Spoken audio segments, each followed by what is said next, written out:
صلی علی رسولہ الکریم۔ جیسا کہ آپ حضرات کے علم میں ہے، آج ہمیں سورہ نوح کا مطالعہ شروع کرنا ہے، اور ممکن ہے کہ آج ہم ایک ہی نشست میں اس سورہ مبارکہ کا مطالعہ مکمل کر لیں، اس لیے کہ یہ ایک مسلسل اور مربوط خطبہ ہے۔ اس کو حصوں میں تقسیم کرنے میں پھر کافی وقت جو ہے اس کے اعادے کے لیے لینا پڑے گا، تو آج اگر کچھ قدر زائد وقت بھی ہمارا صرف ہو جائے تو آپ ذرا اطمینان سے تشریف رکھیں، تاکہ ہم ایک ہی محفل میں، ایک ہی مجلس میں اس سورت کا مطالعہ مکمل کر لیں۔ تو آئیے کہ ہم اس سورہ مبارکہ کی تلاوت کر لیں۔ اعوذ باللہ من الشیطان الرجیم، بسم اللہ الرحمن الرحیم۔ انا ارسلنا نوحا الى قومه ان انذر قومك من قبل ان يأتيهم عذاب الیم۔ قال يا قوم انی لکم نذیر مبین ان اعبدوا اللہ واتقوه واطیعون یغفر لکم من ذنوبکم ویؤخرکم الی اجل مسمی ان اجل اللہ اذا جاء لا یؤخر لو کنتم تعلمون۔ قال رب انی دعوت قومی لیلا ونہارا فلم یزدہم دعائی الا فرارا وإني كلما دعوتهم لتغفر لهم جعلوا أصابعهم في آذانهم واستغشوا ثيابهم وأصروا واستكبروا استكبارا ثم إني دعوتهم جهارا ثم إني أعلنت لهم وأسررت لهم إسرارا فقلت استغفروا ربكم إنه كان غفارا يرسل السماء عليكم مدرارا ويمددكم بأموال وبنين ويجعل لكم جنات ويجعل لكم أنهارا ما لكم لا ترجون لله وقارا وقد خلقكم أطوارا ألم تروا كيف خلق الله 7 سماوات طباقا وجعل القمر فيهن نورا وجعل الشمس سراجا والله أنبتكم من الأرض نباتا ثم يعيدكم فيها ويخرجكم إخراجا والله جعل لكم الأرض بساطا لتسلكوا منها سبلا فجاجا قال نوح رب إنهم عصوني واتبعوا من لم يزده ماله وولده إلا خسارا ومكروا مكرا كبارا وقالوا لا تذرن آلهتكم ولا تذرن ودا ولا سواعا ولا يغوث ويعوق ونسرا وقد أضلوا كثيرا ولا تزد الظالمين إلا ضلالا مما خطيئاتهم اغرقوا فادخلوا نارا فلم يجدوا لهم من دون الله انصارا وقال نوح رب لا تذر على الارض من الكافرين ديارا انك ان تذرهم يضلوا عبادك ولا يلدوا الا فاجرا كفارا رب اغفر لي ولوالدي ولمن دخل بيتي مؤمنا وللمؤمنين والمؤمنات ولا تزد الظالمين إلا تبارا صدق الله العظيم۔ رب اشرح لي صدري ويسر لي أمري واحلل عقدة من لساني يفقهوا قولي۔ اللهم ربنا ألهمنا رشدنا وأعذنا من شرور أنفسنا، اللهم أرنا الحق حقا وارزقنا اتباعه وأرنا الباطل باطلا وارزقنا اجتنابه آمین یا رب العالمین۔ قرآن حکیم کی صورتوں کی گروپوں کی صورت میں جو ایک ترتیب ہے، اس کے بارے میں بہت مرتبہ میں یہاں بیان کر چکا ہوں۔ مکی اور مدنی صورتوں کے جو گروپ بنتے ہیں 7 قرآن مجید میں، یہ آخری گروپ ہے کہ جس کا آغاز ہوا سورۃ الملک سے، اور یہ اکثر و بیشتر مکی صورتوں پر مشتمل ہے۔ مدنی صورتیں آخر میں چند آئیں گی، اور ان میں سے بھی بعض کے بارے میں اختلاف ہے کہ وہ مکی ہیں یا مدنی ہیں۔ وہ بحث تو جب اللہ تعالی ہمیں وہاں تک پہنچا دے گا اسی وقت انشاءاللہ اس پر گفتگو ہوگی۔ تو جو پہلا گروپ ہے اس میں آپ کے علم میں ہے کہ سورہ فاتحہ ہے صرف مکی، اور اس کے بعد لگ بھگ 6 پارے یہ مدنی صورتوں پر مشتمل ہیں، سورہ بقرہ، سورہ آل عمران، سورہ نساء، سورہ مائدہ۔ تو بالکل یہی نسبت ریسیپروکل، عکسی نسبت ہے آخری گروپ میں کہ اس کا اکثر و بیشتر صرف مکی صورتوں پر مشتمل ہے، اور مدنی صورتیں معدود چند ہیں، وہ بھی بہت چھوٹی۔ البتہ صورتوں کے مابین جو ایک نسبت زوجیت، جوڑے جوڑے ہونے کا جو معاملہ ہے، تو اس ضمن میں مولانا اصلاحی صاحب نے جو بات بیان کی ہے اصولی طور پر اس سے مجھے 100% اتفاق ہے، اور وہ یہ کہ قرآن حکیم کی اکثر صورتیں جوڑوں کی شکل میں، ان کے مضامین کے مابین ایسی مناسبت ہوتی ہے کہ دونوں مل کر گویا کہ ایک مضمون کی تکمیل کرتی ہیں۔ جیسے ہم کہتے ہیں کہ ایک تصویر کے 2 رخ، اسی طریقے سے ایک ہی مضمون، اس کا ایک رخ مکی صورت میں آ جائے گا، اور ایک رخ جو ہے اس کے ایک جوڑے کے ایک سورہ مبارکہ میں آ جائے گا، اور دوسرا رخ جو ہے دوسری صورت میں آئے گا۔ البتہ یہ کہ بعض جگہ پر تو صورتوں کا جوڑے جوڑے ہونا بہت نمایاں ہے، جیسے ابھی ہم آگے چلیں گے سورہ مزمل، سورہ مدثر، جیسے کہ آخر میں معوذتین، نام ہی ان کا جو ہے معوذتین، 2 صورتیں جن میں تعوذ کی تعلیم ہے، قل اعوذ برب الفلق، قل اعوذ برب الناس، بڑی گہری مشابہت ہے۔ بالکل شروع میں سورہ بقرہ، سورہ آل عمران، اور ان کے بارے میں بھی ایک لفظ جو ہے نبی اکرم صلی اللہ علیہ وسلم نے استعمال فرمایا، الزہراوین، یہ 2 نہایت تابناک صورتیں ہیں، اور ان میں بڑی گہری مناسبت ہے۔ جیسے کہ دونوں کا آغاز الف لام میم کے حروف مقطعات سے ہوا، دونوں کے شروع میں قرآن مجید کی عظمت کا بیان ہے، دونوں کے اختتام پر بڑی جامع دعائیں آئی ہیں، اور بہت سی معاملات جو ہیں جن میں تفصیل میں نہیں جا سکتا۔ لیکن اس گروپ کے بارے میں جیسا کہ میں اپنی رائے آپ کے سامنے پہلے تفصیلاً عرض کر چکا ہوں، اس وقت صرف یاد دہانی کرا رہا ہوں کہ سورہ ملک جو ہے وہ منفرد مزاج کی صورت ہے۔ جیسے سورہ یاسین ہے، اس کا کوئی جوڑا نہیں ہے،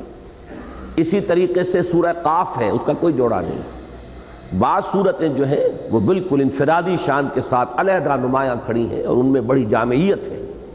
تو جس طریقے سے معاملہ سورہ یاسین کا ہے، سورہ قاف کا ہے، ایسا ہی معاملہ اس گروپ کی بھی جو پہلی مکی صورت ہے اس کا ہے، یعنی سورہ ملک۔ اس کے بعد 2 صورتوں کے مابین وہ جوڑے ہونے کی نسبت ہم بیان کر چکے ہیں۔ پھر یہ 2 صورتیں یعنی سورہ معارج اور سورہ نور، مکی صورتوں میں جو صورتیں مل کر جوڑے کی شکل اختیار کرتی ہیں، ان میں ایک تقسیم جو ہے مضامین کی، وہ میں نے کافی عرصہ ہوا کہ بڑی وضاحت کے ساتھ بیان کیا تھا کہ شاہ ولی اللہ دہلوی رحمۃ اللہ علیہ نے الفوز الکبیر میں جو اصطلاحات استعمال کی ہیں کہ قرآن مجید کے مضامین جو ہیں اگر ان کا تجزیہ کیا جائے تو وہ 5 مضمون بنتے ہیں بنیادی طور پر۔ میں اس وقت ان میں سے صرف 2 کا ذکر کر رہا ہوں، التذکیر بآلاء اللہ، التذکیر بایام اللہ، یاد دہانی کرنا، واعظ، نصیحت، لوگوں کو خیر کی طرف بلانا، اللہ کی نعمتوں کے حوالے سے، اللہ کے احسانات کے حوالے سے، اللہ کی خلاقی اور اس کی صناعی کے جو شواہد ہیں جو اس کائنات میں ہر چہار طرف پھیلے ہوئے، ان کے حوالے سے اللہ کی معرفت انسان کے اندر پیدا ہو، یہ ہے التذکیر بآلاء اللہ۔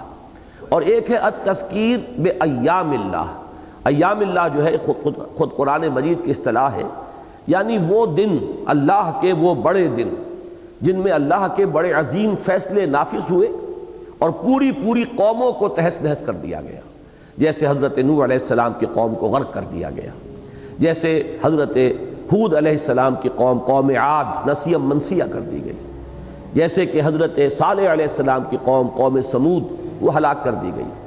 جیسے کہ حضرت شعیب علیہ السلام کی قوم جو اصحاب مدین ہیں وہ ختم کر دیے گئے، جیسے 2 بستیاں صدوم اور عمورہ کی جن کی طرف حضرت لوط علیہ السلام کو بھیجا گیا وہ نسیم منسیہ کر دی گئی، نام و نشان مٹا دیا گیا۔ تو یہ گویا کہ اللہ تعالیٰ کے بڑے فیصلوں کے ظہور اور نافذ ہونے کے دن ہے، ایام اللہ، اللہ کے دن۔ تو یہ جو رسولوں کی انباء الرسل، رسولوں کی خبریں جو قرآن مجید میں آئی ہیں، یہ گویا کہ مکی صورتوں کے دو پیرلل مضامین ہیں، ایک التذکیر بآلاء اللہ، ایک التذکیر بایام اللہ۔ اور اکثر آپ دیکھیں گے کہ جو مکی صورتیں جوڑوں کی شکل اختیار کرتی ہیں ان میں یہ نسبت نظر آئے گی کہ یا تو ایک صورت کے اندر صرف التذکیر بآلاء اللہ ہوگا، وہ التذکیر بایام اللہ کا کوئی معاملہ نہیں ہوگا، اور دوسرے میں اکثر و بیشتر حصہ جو ہے وہ التذکیر بایام اللہ پر مشتمل ہوگا۔ سب سے نمایاں مثال ہے سورہ انعام، سورہ اعراف۔ سورہ انعام 20 رکوعوں پر مشتمل ہے، اس میں کسی رسول کا اور رسول کی قوم کے ہلاک ہونے کا تذکرہ نہیں، صرف حضرت ابراہیم علیہ السلام کا ذکر ہے، اور وہ بھی اس اعتبار سے بقیہ تمام رسولوں سے ممیز ہیں کہ ان کی قوم پر کسی عذاب کے آنے کا ذکر قرآن مجید میں نہیں ہے۔ جب بھی ذکر ہوتا ہے قوم نوح، قوم ہود، قوم صالح، اس کے بعد قوم لوط، قوم شعیب، آل فرعون، یہ 3 رسول ادھر اور 3 رسول ادھر، حضرت نوح، حضرت ہود، حضرت صالح، یہ حضرت ابراہیم سے پہلے زمانے کا، اور حضرت لوط اگرچہ حضرت ابراہیم کے ہم عصر ہیں لیکن چونکہ بھتیجے ہیں اس لیے ان کو چھوٹا اگلی نسل قرار دیا جائے گا۔ تو حضرت لوط، حضرت شعیب اور حضرت موسیٰ یہ گویا کہ حضرت ابراہیم علیہ السلام کے بعد کے۔ اس طریقے سے یہ 3 رسول، وہ 6 کا تذکرہ آتا ہے اکثر و بیشتر قرآن مجید میں، جہاں بھی انباء الرسل مذکور ہیں۔ اور ان میں سے جیسا کہ میں نے عرض کیا، سورہ اعراف آپ کو یاد ہوگا کہ ایک ایک رسول کے ذکر پر، ان کی قوم کی ہلاکت پر ایک ایک رکوع پورا چلا آ رہا ہے۔ پھر جیسے کہ سورہ یونس اور سورہ ہود میں ہے، اگرچہ دونوں صورتوں میں التذکیر بایام اللہ بھی ہے، لیکن سورہ یونس کا اکثر و بیشتر حصہ التذکیر بآلاء اللہ پر ہے، صرف 2 رکوع درمیان میں آئے ہیں کہ جو التذکیر بایام اللہ پر مشتمل ہے، جبکہ سورہ ہود میں یہ نسبت عکسی ہو گئی ہے، اس کا اکثر و بیشتر حصہ التذکیر بایام اللہ پر مشتمل ہے، اور ابتداء میں تمہیداً اور اختتام پر دوسرے مضامین بھی آئے۔ اس پہلو سے جب آپ دیکھیں گے تو سورہ ملک، وہ تو میں نے عرض کیا کہ بالکل اپنی جگہ پر منفرد ہے، البتہ اس کے بعد سورہ قلم اور سورہ حاقہ میں یہی نسبت ہے۔ سورہ قلم میں کسی رسول کا ذکر نہیں سوائے حضرت یونس کا، اور وہ معاملہ بھی اس اعتبار سے منفرد ہے تمام رسولوں میں کہ ان کی قوم پر سے عذاب ٹل گیا تھا، انہوں نے کچھ عجلت سے کام لیا جس پر گرفت ہوئی، اس کا پورا ذکر سورہ قلم کے آخر میں آ چکا ہے، اور وہ بھی ایک حضور صلی اللہ علیہ وسلم کے لیے، آپ کے لیے گویا کہ ایک نصیحت کے طور پر کہ آپ صبر کیجئے، فاصبر لحکم ربک ولا تکن کصاحب الحوت۔ تو حضرت یونس علیہ السلام کی قوم تو اس اعتبار سے ایک بالکل برعکس مثال ہے کہ یہ وہ قوم ہے جس پر عذاب الہی کے آثار شروع ہو چکے تھے، لیکن اس کے بعد جب اس قوم نے توبہ کی تو عذاب جو ہے وہ ٹل گیا، اور ان کا اللہ تعالیٰ نے مہلت دی۔ آج اس صورت کے اندر بھی وہ الفاظ آئیں گے جن کی بڑی گہری مناسبت ہے اس واقعے کے ساتھ، اسی لیے میں اس کا حوالہ دے رہا ہوں۔ لیکن اس کے بعد سورہ حاقہ میں آپ دیکھتے ہیں کہ وہاں پہ عاد کا، سمود کا، قوم نوح کا، ان سب کا تذکرہ موجود ہے۔ یہی نسبت جو ہے اب سورہ معارج اور سورہ نوح میں ہے۔ سورہ معارج میں کسی رسول کا ذکر نہیں آیا، اللہ کی قدرت، اللہ کی صناعی، آخرت کا نقشہ، اہل ایمان کو جو کردار اپنانا چاہیے، مخالفین جو ہیں جس طرح اندھے بہرے ہو کر مخالفت پر ٹوٹ پڑے ہیں، وہ سارا نقشہ ہے، کسی رسول کا ذکر سورہ معارج میں نہیں آیا۔ لیکن سورہ نوح یہ پورے کی پورے گویا کہ انباء الرسل پر مشتمل ہے، بلکہ یوں کہیے کہ ایک ہی رسول کے حالات اور ان کا اس شدت تک مایوس ہو جانا کہ انہوں نے اپنی قوم کے لیے سخت ترین دعا کی ہے عذاب کی۔ اب اسی کے حوالے سے میں پچھلے درس میں بھی اور اس سے پچھلے درس میں بھی بیان کر چکا ہوں کہ یہ بھی در حقیقت ایک بڑی معنوی، گہری معنوی نسبت ہے سورہ معارج اور سورہ نوح میں، کہ سورہ معارج کا آغاز ہوتا ہے سأل سائل بعذاب واقع، ایک عذاب کی درخواست کہہ لیں، دعا کہہ لیں، مطالبہ کہہ لیں، تقاضا کہہ لیں، عذاب الہی کے تقاضے یا مطالبے یا دعا یا استدعاء سے سورہ معارج شروع ہو رہی ہے، اور عذاب الہی کی دعا اور شدید ترین دعا وہ ہے کہ جس پر اس سورہ مبارکہ کا اختتام ہوگا۔ تو اس طریقے سے جو نسبت اور تناسب قائم ہوتی ہے صورتوں کے مابین، انہی سے در حقیقت یہ معین ہوتا ہے کہ کون سی صورتیں آپس میں جوڑوں کی شکل کی نسبت رکھتی ہیں۔ اس میں ظاہر بات ہے کہ اختلاف کی گنجائش ہے۔ اصول ایک علیحدہ شے ہے، اصول کا انطباق، اس کی اپلیکیشن یہ بالکل دوسری شے ہے۔ اصول کی حد تک میں 100% متفق ہوں۔ یہ مکتب فراہی رحمہ اللہ جو ہے انہوں نے جس طریقے سے قرآن مجید کی صورتوں کے یہ 7 گروپ معین کیے، پھر یہ اصول کے اکثر و بیشتر صورتیں جو ہیں وہ جوڑوں کی شکل میں ہیں، اگرچہ بعض صورتیں منفرد مزاج کی بھی ہیں، یہ بھی اصلاحی صاحب تسلیم کرتے ہیں، لیکن اس اصول کے بعد اس کی اپلیکیشن جو ہے اس میں کہیں کہیں مجھے ان کی رائے سے اختلاف ہے۔ میرے نزدیک سورہ معارج اور سورہ نوح جو ہے وہ آپس میں ایک جوڑے کی حیثیت رکھتی ہیں۔ اب آئیے ہم اس کا سلسلے وار مطالعہ شروع کر رہے ہیں۔ اِنَّا أَرْسَلْنَا نُوحًا إِلَىٰ قَوْمِهِ، ہم نے بھیجا تھا نوح کو اس کی قوم کی طرف۔ اِنَّا میں جو تاکید ہے یہ گویا کہ حضرت نوح علیہ السلام کی اس رسالت اور اللہ تعالیٰ کی طرف سے مبعوث ہونے کی بہت ہی اس بات اس کا جو ہے بہت ہی تاکیدی انداز میں اِنَّا أَرْسَلْنَا نُوحًا إِلَىٰ قَوْمِهِ، ہم نے بھیجا تھا نوح کو اس کی قوم کی طرف۔ یہاں یہ لفظ نوٹ کر لیجئے إِلَىٰ قَوْمِهِ،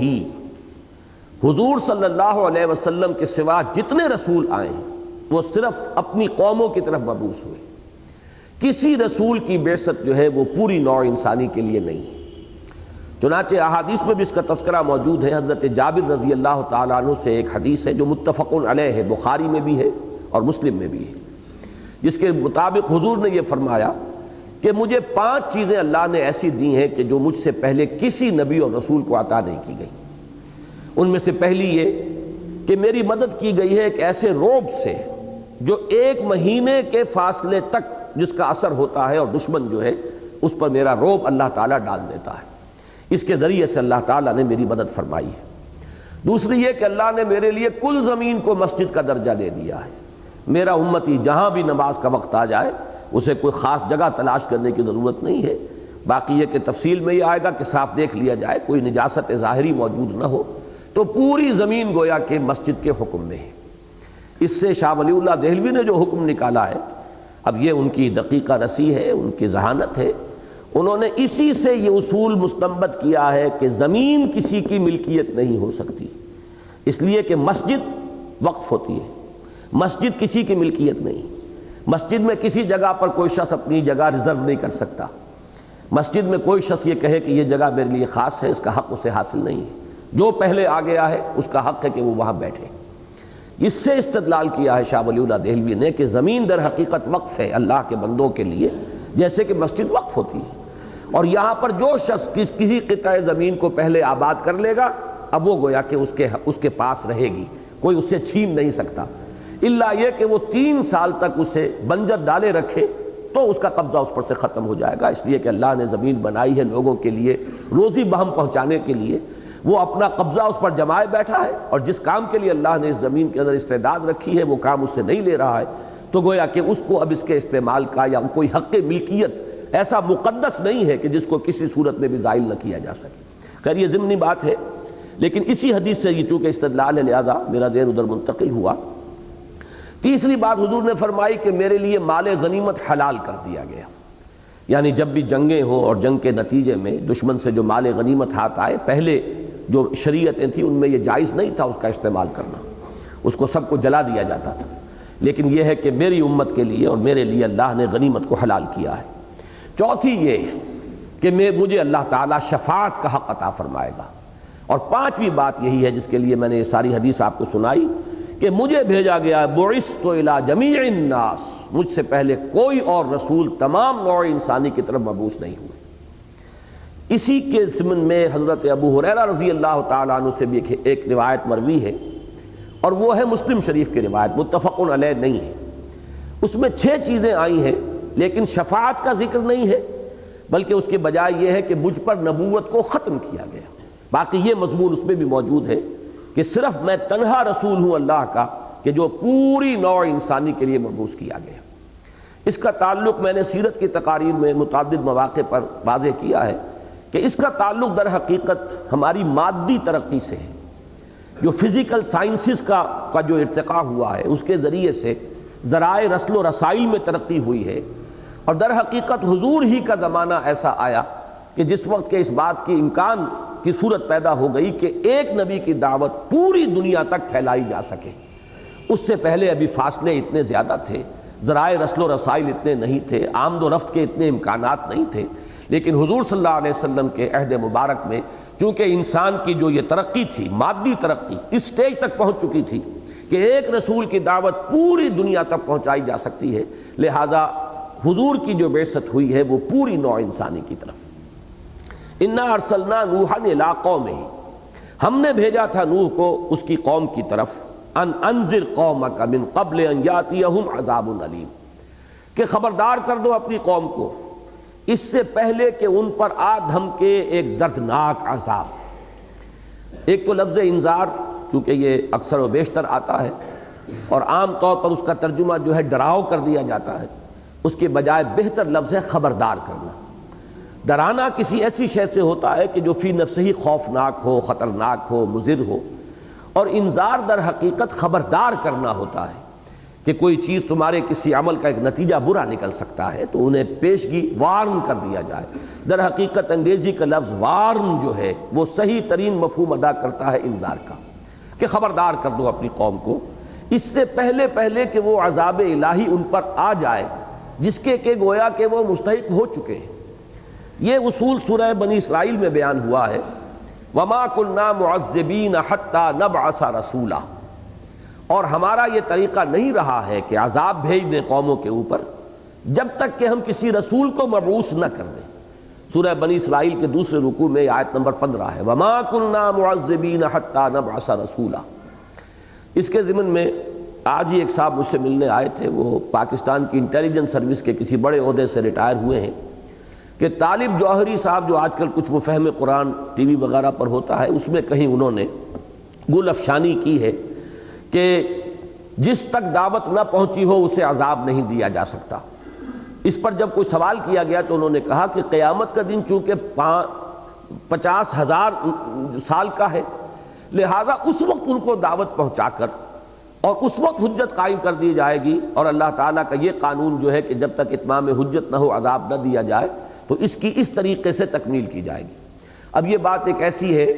کہ اپنی جگہ پر نہایت غیر معقول بھی ہے، اس کے لیے کوئی دلیل نہ قرآن میں ہے نہ حضور صلی اللہ علیہ وسلم کے فرمودات میں ہے۔ انہوں نے یہ صاحب جو آئے تھے انہیں خط لکھا کہ آپ نے کیا بات کہی ہے، اس کے لیے کوئی دلیل ہے تو لائیے۔ تو بہت عرصے تک تو انہوں نے جواب نہیں دیا، اس کے بعد جواب بھی دیا تو گول کر گئے کہ نہ تو اپنی بات کی انہوں نے وضاحت کی، نہ اس کے لیے دلیل پیش کی، نہ اس سے رجوع کیا۔ تو یہ بات اچھی طرح سمجھ لیجئے کہ در حقیقت عذاب دو ہے، ایک عذاب ہے دنیا کا عذاب، یہ جو اصول ہے وَمَا كُنَّا مُعَذِّبِينَ حَتَّى نَبْعَثَ رَسُولًا، یہ ہے دنیا کا عذاب، کسی قوم کو ختم کر دینا، نسیم منسیہ، گویا کہ ثابت ہو گیا کہ اس قوم میں اب خیر کا کوئی پہلو باقی نہیں رہا۔ تو جیسے آپ دیکھتے ہیں کہ کوڑا کرکٹ جمع کیا جاتا ہے اور پھر اس کو آگ لگا دی جاتی ہے، ختم کر دیا جاتا ہے، اسی طریقے سے جب کوئی قوم ثابت کر دے کہ اب اس میں کوئی خیر نہیں، کوئی بھلائی نہیں، بلکہ اس درجے اس کی سرشت بگڑ چکی ہے کہ آئندہ نسلوں سے بھی کوئی امید نہیں، یہ بات آئے گی آج حضرت نوح علیہ السلام کی دعا میں، تو پھر یہ ہے کہ اللہ تعالیٰ کی طرف سے ایک آخری اتمام حجت کے لیے رسول مبعوث کر کے،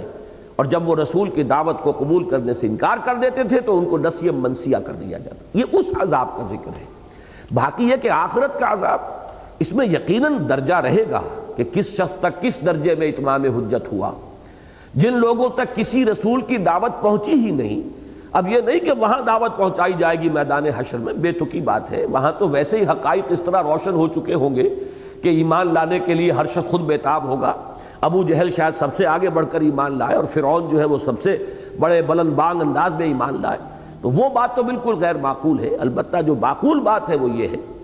کہ جن لوگوں تک کسی رسول کی دعوت نہیں پہنچی، ظاہر بات ہے کہ ان کا محاسبہ صرف توحید کی اساس پر ہوگا،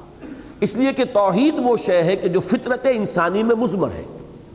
جس کا عہد ہم کر کے اس دنیا میں الستو بربکم قالوا بلی، اور اس کے بعد یہ کہ اس کائنات کے چپے چپے میں توحید کے آثار موجود ہیں۔ برگ درختان سبز در نظر ہوشیار، ہر ورق دفتر است معرفت کردگار۔ تو انسان اگر تعصب کو ہٹا کر اور تقلیدی ذہن سے آزاد ہو کر اگر ذرا غور کرے گا تو کائنات کا ذرہ ذرہ گواہی دے رہا ہے توحید کی۔ تو توحید تک جو شخص آ گیا ہے وہ گویا کہ وہاں اگر اس کے پاس کسی رسول کی دعوت نہیں پہنچی تو رسول پر ایمان لانے کا وہ مکلف نہیں ہوگا، البتہ توحید کی بنیاد پر اس کا محاسبہ ہوگا، اور اگر وہ شخص توحید پر قائم ہوگا تو امید ہے اللہ تعالیٰ کے فضل و کرم سے کہ اس کی نجات ہوگی اور اسے جنت میں داخلہ مل جائے گا۔ اصل وجہ یہ ہے۔ تو یہاں پر یہ سمجھ لیجئے کہ وَمَا كُنَّا مُعَذِّبِينَ حَتَّى نَبْعَثَ رَسُولًا، اس کا تعلق در حقیقت اس عذاب استیصال سے ہے۔ استیصال یہ لفظ بنا ہے اصل سے، اصل کہتے ہیں جڑ کو، استیصال جڑ سے اکھیڑ دینا، کسی قوم کو جڑ سے اکھیڑ دینا، اس کو بالکل نسیہ منسیہ کر دینا، جیسے کہ ان 6 اقوام کا ذکر قرآن مجید میں بار بار آیا ہے، جس کے لیے الفاظ آتے ہیں کالم یغنو فیہا، ایسے ہو گئے جیسے تھے ہی نہیں، لا یرا الا مساکنہم، اب ان کے صرف مسکن نظر آ رہے ہیں، محل نظر آ رہے ہیں، جو لوگ ان میں آباد تھے اور رہ رہے تھے وہ نظر نہیں آ رہے، یا قطع دابر القوم الذین ظلموا، یا گویا کہ جڑ کاٹ دی گئی اس قوم کی کہ جس نے شرک اور ظلم کی روش اختیار کی۔ یہ عذاب جو ہے دنیا میں جن اقوام پر بھی آیا ہے، اللہ کا ایک قانون مستقل یہ رہا ہے کہ پہلے اپنے رسول کو بھیج کر اتمام حجت، تاکہ بات بالکل واضح ہو کر سامنے آ جائے۔ وہ رسول جو ہے وہ اپنے کردار کے اعتبار سے بھی ہر شک و شبہ سے بالا تر ہو، اس کی صداقت اور امانت کی گواہی دشمن بھی دے رہے ہیں، اس کے اوپر کہیں کوئی شبہ کرنے کی کوئی گنجائش نہ ہو، پھر اس کا کردار بھی ایک روشن کتاب کے مانند ہو، اور پھر وہ اللہ کی آیات پڑھ کر ان کو سنائے، تاکہ پھر ثابت ہو جائے کہ اب بھی جو نہیں مان رہا اس میں خیر کا کوئی مادہ سرے سے موجود نہیں رہا، تب پھر اس قوم کو ہلاک کر دیا جاتا تھا۔ تو یہ بات وہی فرمائی گئی، انا ارسلنا نوحا الی قومہ ان انذر قومک من قبل ان یاتیہم عذاب علیم، ہم نے بھیجا تھا نوح کو اس کی قوم کی طرف کہ خبردار کر دو اپنی قوم کو اس سے پہلے کہ ان پر وہ دردناک عذاب آ دھمکے۔ اب دیکھیے بہت ہی مختصر جو ہے تمہید ہوئی ہے، اس کے فوراً بعد حضرت نوح علیہ السلام کا ذکر شروع ہوا ہے، اور اس میں بھی زیادہ تر جو ہے ان کی فریاد ہے۔ اس پوری صورت کے اندر جو ہے اس کا اکثر و بیشتر حصہ حضرت نوح علیہ السلام کی فریاد ہے اپنی قوم کے خلاف، لیکن یہ کہ بہرحال شروع میں انہوں نے جس انداز میں جس طریقے سے دعوت پہنچائی ہے اس کا نقشہ، اور اس میں ہر داعی دین کے لیے ایک مثال آئے گی کہ کس جذبے کے ساتھ، کس دل سوزی کے ساتھ، کس طرح گویا کہ آدمی مضطر ہو گیا ہو، اس کو چین نہ پڑ رہی ہو کسی طرح بھی، وہ دعوت پہنچانے میں اپنی امکانی حد تک اپنی تمام وسائل و ذرائع کو اور صلاحیت کو استعمال کر دے اور کھپا دے۔ اس کے لیے گویا کہ ایک بہت عمدہ مثال ہے اس سورہ مبارکہ میں جو حضرت نوح کی ہمارے سامنے آ رہی ہے۔ قال یا قوم انی لکم نذیر مبین، انہوں نے فرمایا ہے میری قوم میں تمہارے لیے ایک کھلا خبردار کرنے والا ہوں۔ نذیر مبین یعنی یہ کہ میں جو کلام پیش کر رہا ہوں اللہ کی طرف سے، اس کے اندر بھی کوئی ابہام نہیں، کوئی ایچ پیچ نہیں، جیسے کل ہم نے جمعے میں سورہ کہف کی ابتدائی آیت پڑھی، الحمدللہ الذی انزل علی عبدہ الکتاب ولم یجعل لہ عوجا، کوئی ایچ پیچ نہیں، کوئی اس کے اندر ایسا نہیں کہ ایسا کلام جو ذو معنیین ہو وہ کہا جائے، اس لیے کہ کاہن قسم کے جو لوگ ہوتے ہیں، جوتشی قسم کے لوگ جو اپنی دکانداری چلاتے ہیں، وہ بڑے ذو معنی جملے کہتے ہیں جس کا مفہوم ادھر بھی نکل سکے ادھر بھی نکل سکے، تاکہ جو بھی نتیجہ برآمد ہو اس کے لیے جسٹیفیکیشن ان کو پہلے سے اپنے ان الفاظ کے اندر موجود رکھ لیں وہ۔ لیکن یہ کہ اللہ کے رسول جو بات لے کر آتے ہیں دو ٹوک، واضح، صریح، مبین۔ دوسرے یہ کہ اس میں ذرا کمپیئر کیجئے کہ اصل میں عرب میں ایک رواج تھا، چونکہ آپ کو معلوم ہے کہ قبائلی زندگی اور ٹرائبل ریڈز ہوتی تھیں، ایک دوسرے پر غارت گری کرتے تھے، حملے کرتے تھے، تو سب سے بڑی خبر وہاں یہ ہوتی تھی کہ کوئی قبیلے کا شخص اس کو اطلاع مل گئی ہو کہ فلاں قبیلہ ہم پر حملہ کرنے والا ہے۔ اب اس کو لیے گویا کہ ایمرجنسی ہوتی تھی کہ جلد از جلد وہ اپنی پوری قوم کو متنبع کر دے کہ وہ تیار ہو جائے۔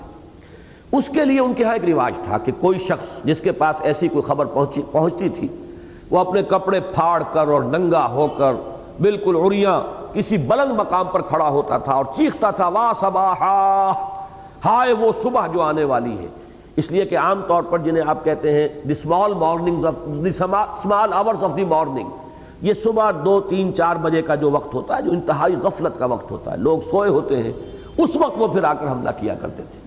تو ہائے وہ صبح جو آنے والی ہے، بڑی تباہ کن صبح جو آنے والی ہے، تو لوگ دوڑتے تھے اس کی طرف تاکہ وہ معلوم کریں کہ کیا خبر اس تک پہنچی ہے۔ اس لیے کہ آواز ظاہر بات ہے کہ محدود ہوتی تھی کہاں تک پہنچے گی، لیکن نگاہ دور تک جاتی ہے۔ دور سے آدمی جب دیکھتے تھے کہ ایک شخص ننگا کھڑا ہوا ہے کہیں، تو وہ نذیر عریان اس کو کہتے تھے کہ یہ ننگا خبردار کرنے والا، وارن کرنے والا، اور لپکتے تھے اس کی طرف کہ کوئی بڑی اہم خبر ہے۔ اصل میں حضور صلی اللہ علیہ وسلم نے اسی میں اجتہاد سے کام لیا تھا۔ یہی نعرہ آپ نے لگایا تھا وا صباحا، جب آپ کوہ صفا پر کھڑے ہوئے ہیں، جب حکم آیا تھا کہ فاصدع بما تؤمر، اب آپ ڈنکے کی چوٹ کہیے جو کچھ کہنا ہے۔ اس سے پہلے 3 برس تک حضور نے صرف پرسنل کانٹیکٹ کے ذریعے سے، اسے خفیہ نہ کہیں، انڈر گراؤنڈ نہ کہیں، یہ الفاظ غلط ہیں، لیکن صرف پرسنل کانٹیکٹ کے ذریعے سے بات جو ہے آگے بڑھائی تھی۔ لیکن پھر جب حکم ہوا فاصدع بما تؤمر، تو اب حضور نے یہی شکل اختیار کی، بلندی پر کھڑے ہو گئے کوہ صفا پر، وہاں آپ نے نعرہ لگایا وا صباحا۔ تو گویا کہ ہمیں یہ معلوم ہوا، اس سے اصول یہ مستنبط ہوا کہ جو بھی رواج ہو کسی معاشرے میں، ان میں جو حصہ تو ہے غلط اس کو ترک کر دیا جائے، باقی حصے کو اختیار کیا جائے، اس لیے کہ لوگ اسی سے مانوس ہوتے ہیں، لوگوں کی عادت جو بن چکی ہوتی ہے اسی کے پہلو سے۔ تو حضور نے بھی وا صباحا کا نعرہ لگایا، لوگ جمع ہوئے تو پھر آپ نے اپنی دعوت پیش کی، تو وہ نذیر عریاں۔ تو گویا کہ اسلام میں یا رسولوں کے بارے میں جب یہ لفظ آیا ہے تو یہاں پر رسول مبین، نذیر مبین، واضح طور پر کھول کر خبردار کرنے والا کہ کوئی اشتباہ نہ رہے، کوئی اشکال نہ رہ جائے، کوئی ایچ پیچ والی عبارت نہ ہو، کوئی ذو معنی جملے نہ کہے جا رہے ہوں۔ یہ ہمارے ہاں ذو معنی جو ہے اصل میں یہ غلط العام ہے، اصل میں تو لفظ ہونا چاہیے ذو معنیین، ایسا جملہ جس میں 2 معنی موجود ہو، لیکن عام طور پر اس لفظ کو اردو میں ذو معنی ہی کہا جاتا ہے، حالانکہ ذو معنی کے معنی تو ہے معنی والا۔ ہر جملہ جو بھی معنی والا ہے وہی تو جملہ کہلائے گا، ورنہ تو وہ کلام محمل ہوگا۔ کلام مفید تو وہی ہے کہ جس کے اندر معانی ہو اور سمجھ میں آئے، لیکن ذو معنیین کو ہمارے ہاں اردو میں ذو معنی کہہ دیا جاتا ہے، تو ان کا کلام جو ہے وہ ذو معنی نہیں ہوتا، بالکل واضح اور صاف۔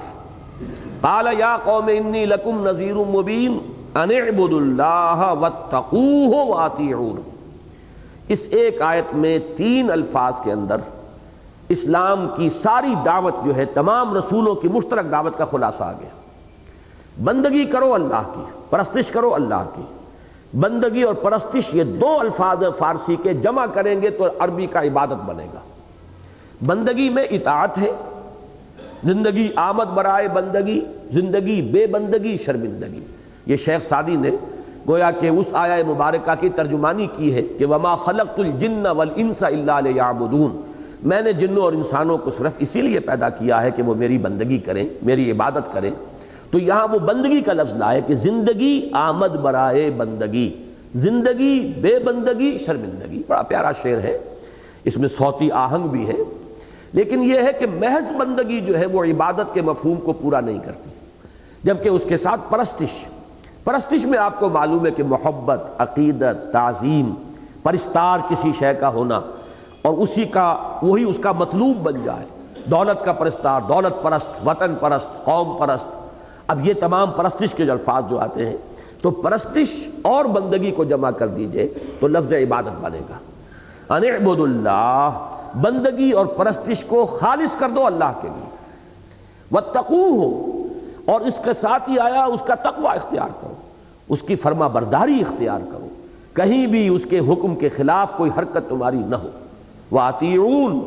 یہ ہے پھر تیسرا پہلو۔ 2 حصے تو ہو گئے جو اللہ تعالیٰ کے ساتھ تعلق ہے انسان کا، اور ایک یہ تیسرا جو ہے یہ تعلق ہے رسول کے ساتھ۔ اطیعون، اطاعت کرو میری، یعنی یہ دوسرا لازمی حصہ رہا ہے تمام انبیاء کرام کی دعوت کا، تمام رسولوں کی دعوت کا، کہ تم میری اطاعت کے پابند ہو، تمہیں میری اطاعت کرنی ہوگی۔ جیسے کہ حضور صلی اللہ علیہ وسلم کے ضمن میں بار بار آیا ہے وَمَن يُطِعِ الرَّسُولَ فَقَدْ أَطَاعَ اللَّهَ، جو رسول کی اطاعت کرتا ہے وہ اللہ کی اطاعت کرتا ہے۔ وَمَا أَرْسَلْنَا مِن رَّسُولٍ إِلَّا لِيُطَاعَ بِإِذْنِ اللَّهِ،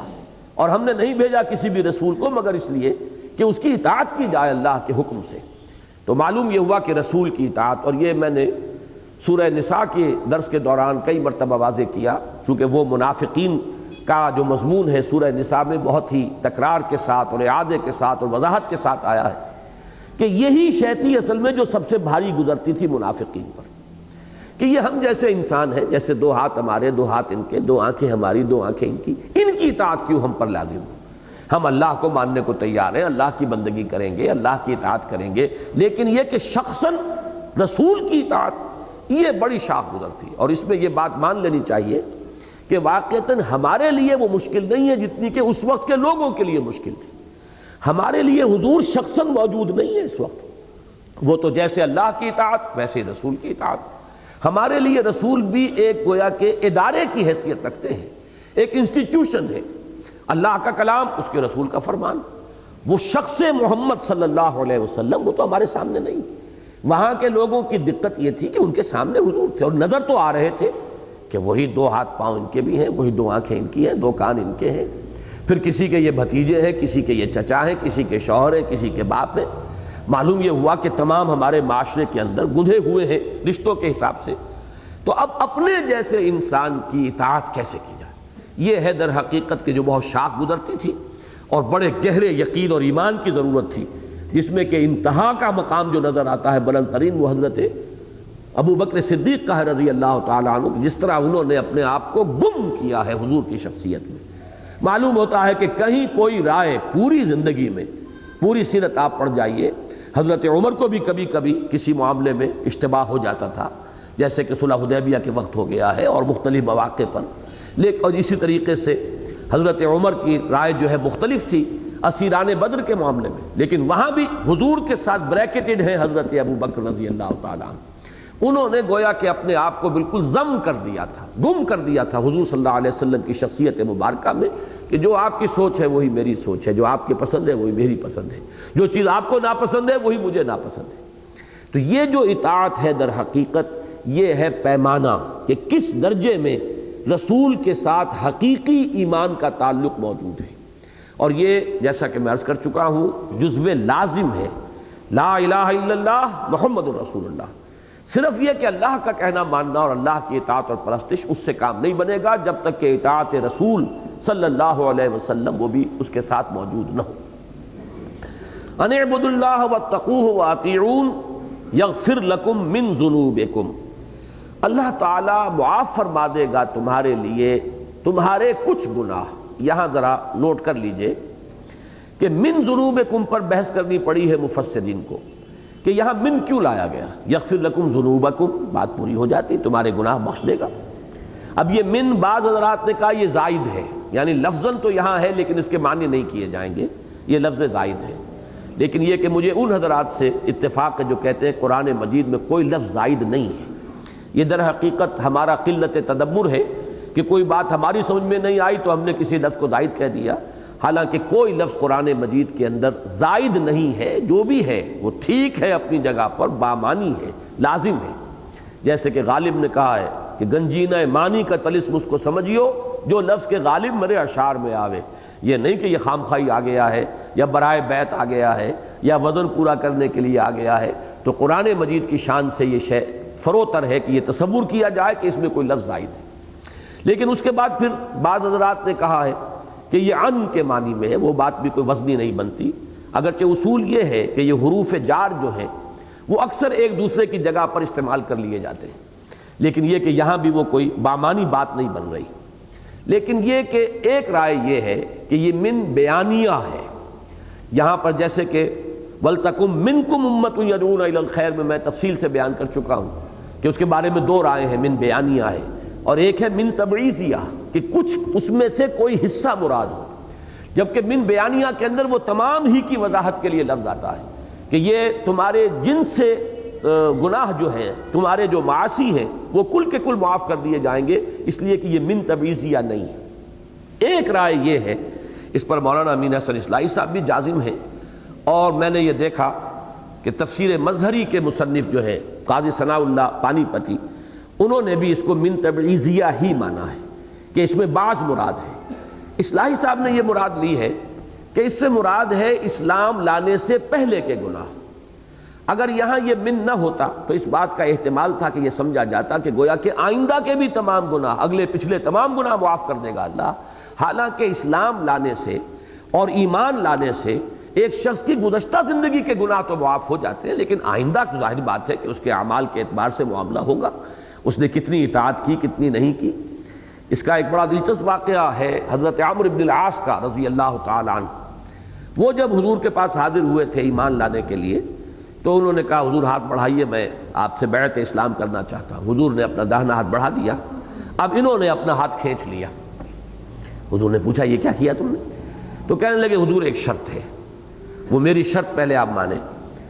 حضور نے فرمایا شرط کیا ہے؟ تو عرض کیا کہ یہ طے ہو جائے کہ میرے اب آج تک کے جتنے گناہ ہیں وہ معاف ہو جائیں گے۔ تو حضور نے فرمایا کہ یہ تو ہے ہی ہے، 3 اعمال ایسے ہیں کہ جن کے نتیجے میں سابقہ زندگی کے تمام گناہ معاف ہو جاتے ہیں۔ ایک کفر سے اسلام میں آ جانا، نمبر 2 ہجرت، جو خالص اللہ کے دین کے لیے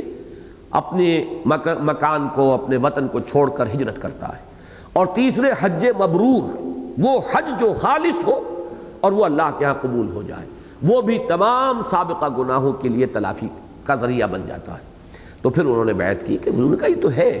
اس میں تمہیں خام خواہ کاہے کا اندیشہ ہے، یہ کوئی شرط عائد کرنے کی ضرورت نہیں ہے اس میں، یہ تو فی الواقع ہے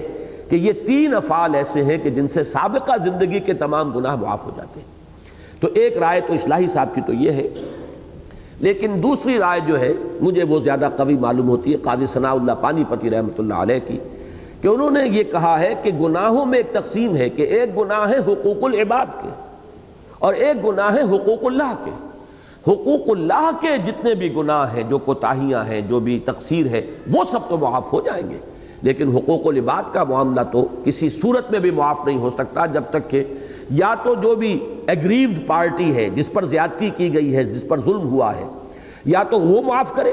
اور یا اس کو کمپنسیشن دلوائی جائے گی قیامت کے دن۔ جیسے کہ ایک حدیث بڑی پیاری ہے اور بڑی ہی نصیحت آموز ہے کہ حضور نے ایک مرتبہ صحابہ سے پوچھا اتدرون من المفلس، کیا آپ لوگ جانتے ہیں مفلس کون ہے؟ تب جواب کیا ہو سکتا تھا؟ صحابہ نے عرض کیا کہ المفلس عندنا من لا درہم لہ ولا دینار، حضور ہم تو مفلس اسی کو سمجھتے ہیں جس کے پاس روپیہ پیسہ نہیں، دینار اور درہم نہیں۔ آپ نے فرمایا نہیں، میری امت کا مفلس وہ شخص ہوگا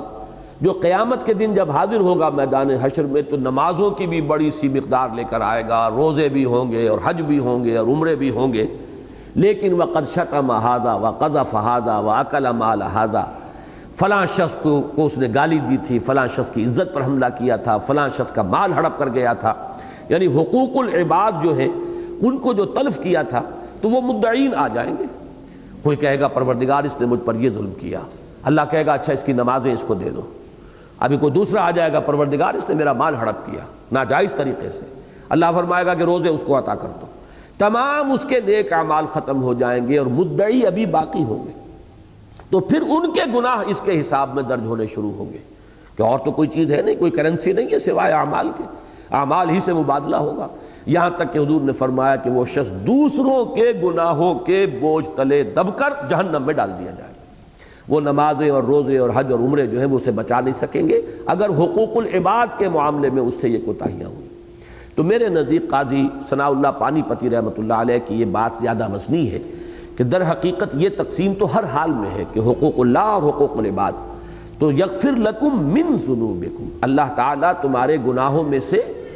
کچھ کو معاف فرما دے گا، اور یہاں پہ گویا کہ مراد اصلاحی صاحب کے نزدیک یہ ہے کہ جو اب تک کے گناہ ہے وہ معاف فرما دے گا، اور قاضی ثناء اللہ پانی پتی رحمۃ اللہ علیہ کی رائے کے نزدیک جو حقوق اللہ میں تم سے کوتاہیاں تاحال ہوئی ہیں آج تک وہ معاف کر دی جائیں گی۔ وَيُؤَخِّرْكُمْ إِلَىٰ أَجَلٍ مُّسَمًّى، اس میں بھی ایک واقعہ حضرت عمر رضی اللہ تعالیٰ عنہ کا آتا ہے بہت اہم، کہ ایک مرتبہ وہ قحط کی کیفیت تھی تو نماز استسقاء کے لیے قوم کو لے کر آپ باہر نکلے، لیکن جب دعا آپ نے کی تو اس میں صرف استغفار کیا، بارش کے لیے دعا نہیں کی۔ تو اب لوگوں نے کہا کہ آپ نے یہ کیا کیا، ہم تو آئے تھے یہاں بارش کی دعا کرنے۔ تو آپ نے فرمایا کہ در حقیقت استغفار ہے جو روک لگا، جو ہمارے گناہ ہیں وہ ہے کہ جو رحمت خداوندی کو روکے ہوئے ہیں۔ اب جب ہم استغفار کر رہے ہیں، اس میں بھی آگے چل کر آ جائے گا یرسل السماء علیکم مدرارا، اللہ تعالیٰ آسمان کو تم پر چھاجوں برستا ہوا می جو ہے وہ اس شکل کے اندر جو اللہ تعالیٰ تم پر رحمت نازل فرمائے گا، اور یہ ہے صرف مغفرت کا نتیجہ۔ تو یہاں پر بھی وہی ہے کہ اگر تم ایسا کرو گے یغفر لکم من ذنوبکم، اللہ تعالیٰ تمہارے گناہ بخش دے گا، وَيُؤَخِّرْكُمْ إِلَىٰ أَجَلٍ مُّسَمًّى، اور تمہیں مؤخر کرے گا ایک اجل مسمى تک۔ اس لفظ مؤخر میں ایک بات موجود ہے، مضمر ہے، کہ ویسے تو تم عذاب کے مستحق ہو چکے ہو اور تمہاری وہ اجل معین گویا کہ تمہارے سر پر آئی کھڑی ہے، لیکن یہ کہ اب بھی اگر تم توبہ کر لو تو اللہ تعالیٰ ایک خاص مدت تک کے لیے اس عذاب کو ٹال دے گا۔ اس میں پھر بحثیں پیدا ہوتی ہیں کہ اللہ تعالیٰ کی تقدیر جو ہے، کیا اس کو انسان کا طرز عمل، انسان اگر دعا کرتا ہے، توبہ کرتا ہے، استغفار کرتا ہے تو کیا اس سے وہ تقدیر جو ہے وہ بدل جاتی ہے؟ اس میں مختلف جو ہے ہمارے علماء نے جو اس کا جواب دیا وہ یہ کہ تقدیر دو قسم کی ہے۔ ایک تو تقدیر مبرم ہے، ہر صورت میں وہ ہو کر رہنی ہے اور اس کے اندر تبدیلی کا امکان نہیں۔ ایک ہوتی ہے تقدیر معلق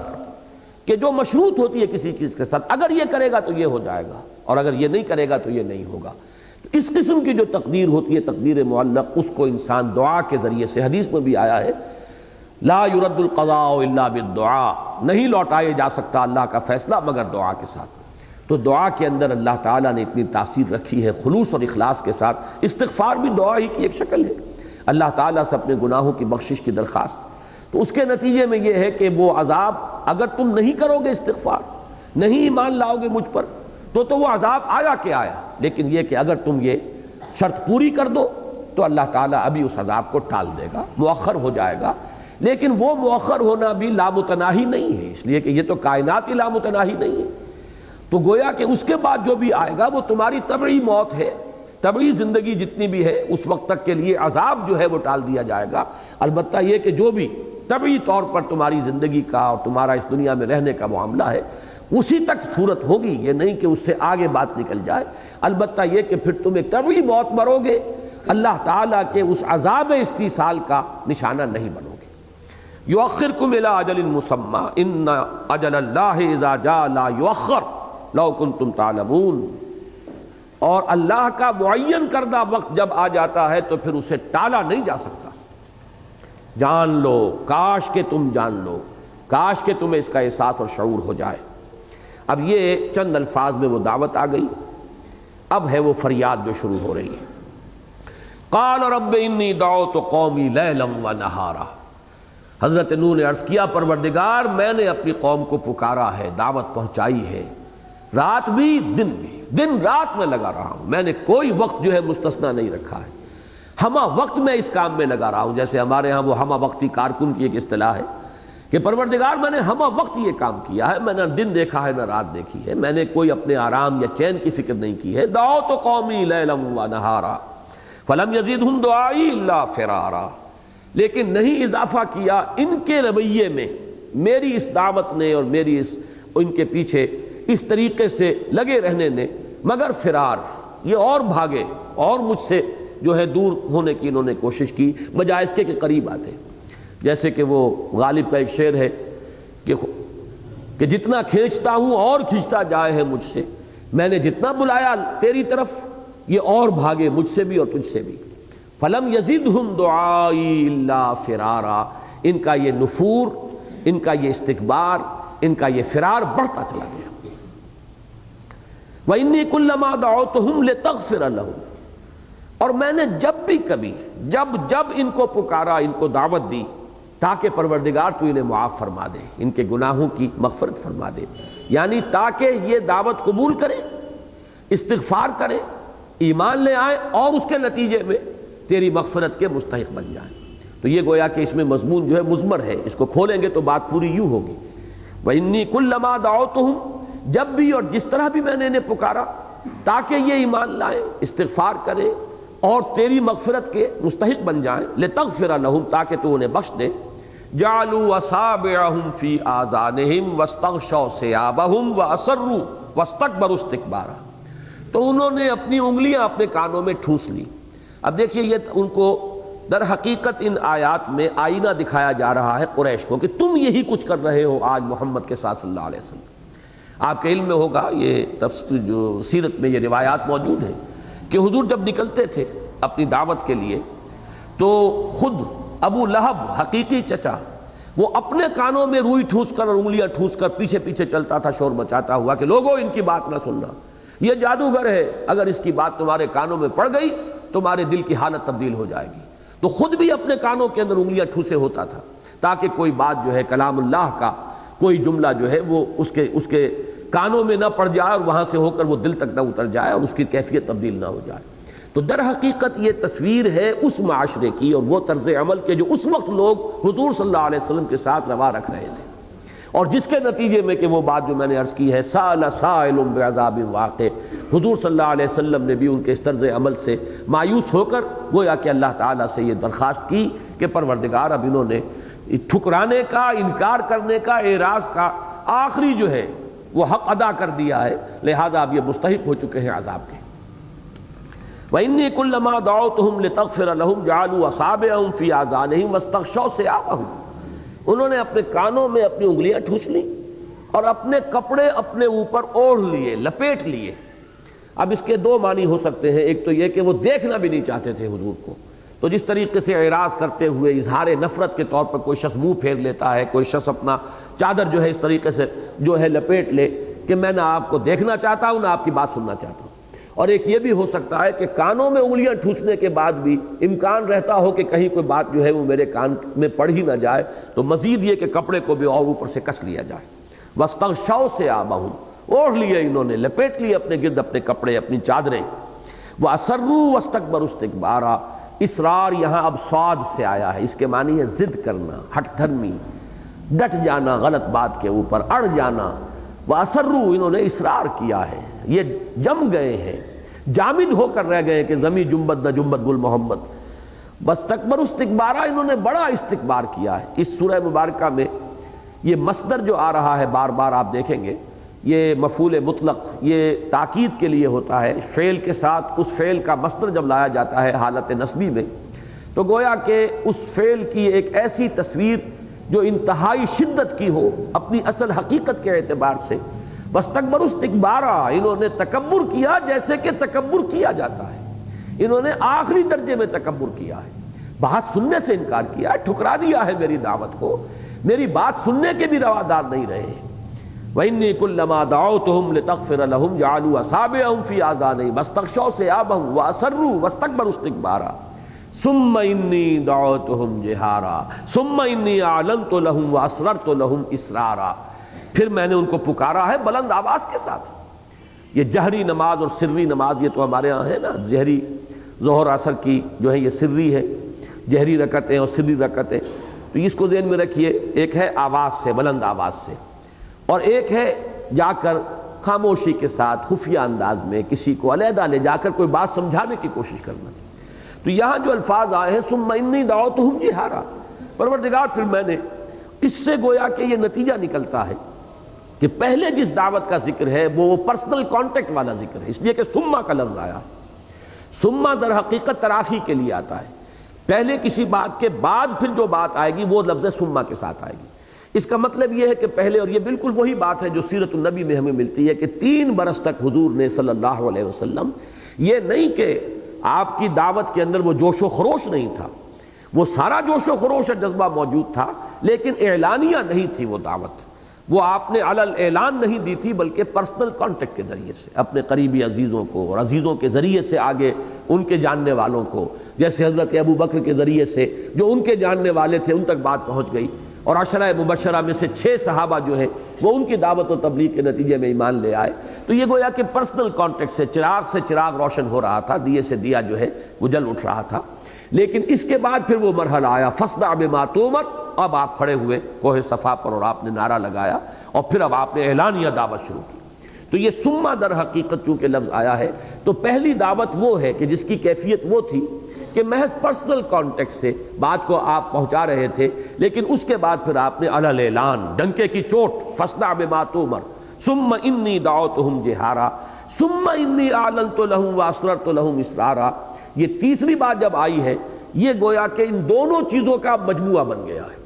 پہلے مرحلے میں دعوت صرف پرسنل کانٹیکٹ کے ذریعے سے، دوسرے مرحلے میں وہ ایک یعنی اعلانیہ دعوت، علل اعلان، ڈنکے کی چوٹ، تیسرے مرحلے میں آ کر یہ دونوں کمپوننٹس اس میں شامل ہو گئے۔ پھر میں نے ان کو ظاہری بھی پکارا ہے، علیحدگی میں بھی پکارا ہے، علیحدہ سمجھانے کی بھی کوشش جاری رکھی ہے۔ تو یہ پرسنل کانٹیکٹ کا معاملہ جو یہ کبھی ختم نہیں ہوا کرتا۔ کوئی دعوت، کوئی تحریک چاہے وہ عوامی مرحلے میں آ گئی ہو، لیکن اس کے بعد بھی یہ پرسنل کانٹیکٹ کے ذریعے سے دعوت جو ہے افادیت اس کی انتہائی ہے اور اس کو برقرار رہنا چاہیے.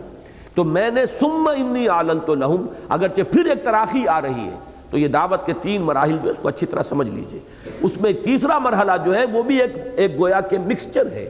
ان دونوں چیزوں کا ملا جلا معاملہ ہے کہ ثم انی اعلنت لہم، پھر میں نے ان کے لیے اعلانیہ بھی یہ بات پیش کی، واسررت لہم اسرارا، اور میں نے پھر خاموشی سے بھی خفیہ انداز میں بھی ایک ایک کے ساتھ علیحدگی میں جا کر بھی ان کو سمجھانے کی کوشش کی ہے.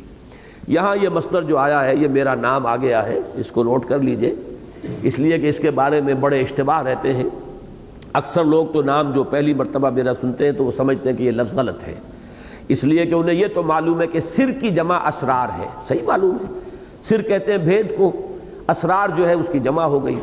تو عام طور پر میرا نام لوگ پروناؤنس ہی کرتے ہیں اسرار، وہ سمجھتے ہیں کہ اس نے غلط نام اپنا رکھ لیا ہے تو ہمیں تو اس کی تصحیح کر دینی چاہیے. لیکن میرا نام جو ہے حقیقت میں اصلاً اسرار ہی ہے. اس پر بڑی بحث چل گئی تھی، یہ سن 82-83 میں جب بڑی کنٹروورسی چل رہی تھی میری ذات کے حوالے سے، وہ خواتین کا معاملہ،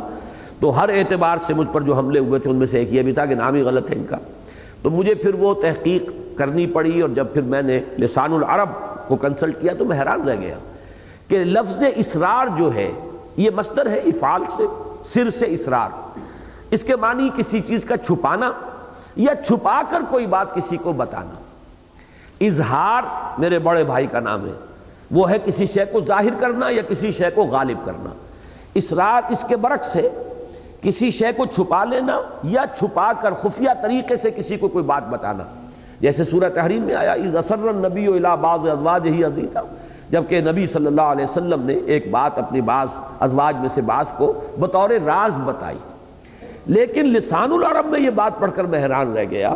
کہ یہ لفظ عربی زبان کے ان چند الفاظ میں سے ہے کہ جن میں متضاد معنی بیک وقت موجود ہوتے ہیں.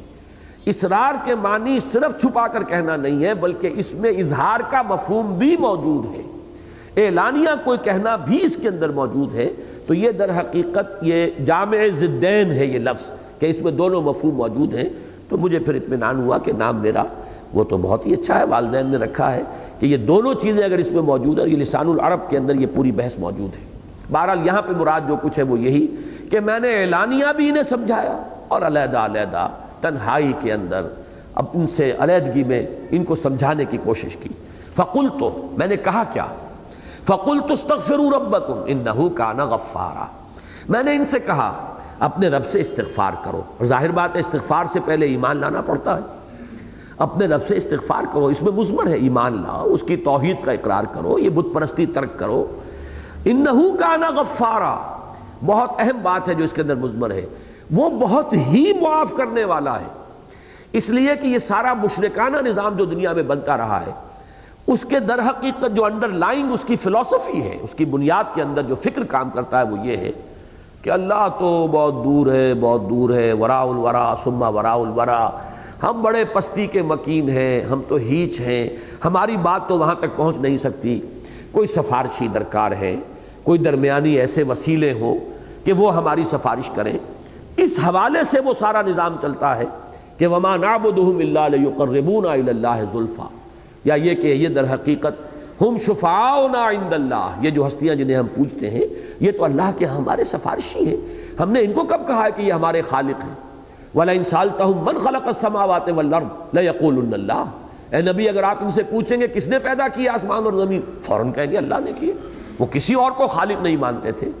لیکن اس اللہ کی جناب میں اس کی سرکار میں رسائی حاصل کرنے کے لیے کچھ درمیانی واسطوں کی ضرورت ہے. بس ان کی بھی کچھ دنڈوت ہم کرتے ہیں، کچھ چڑھاوے چڑھاتے ہیں تاکہ وہ خوش ہو جائیں، وہ اللہ کے ہاں ہماری سفارش کریں گے تو اللہ ہمیں معاف فرما دے گا.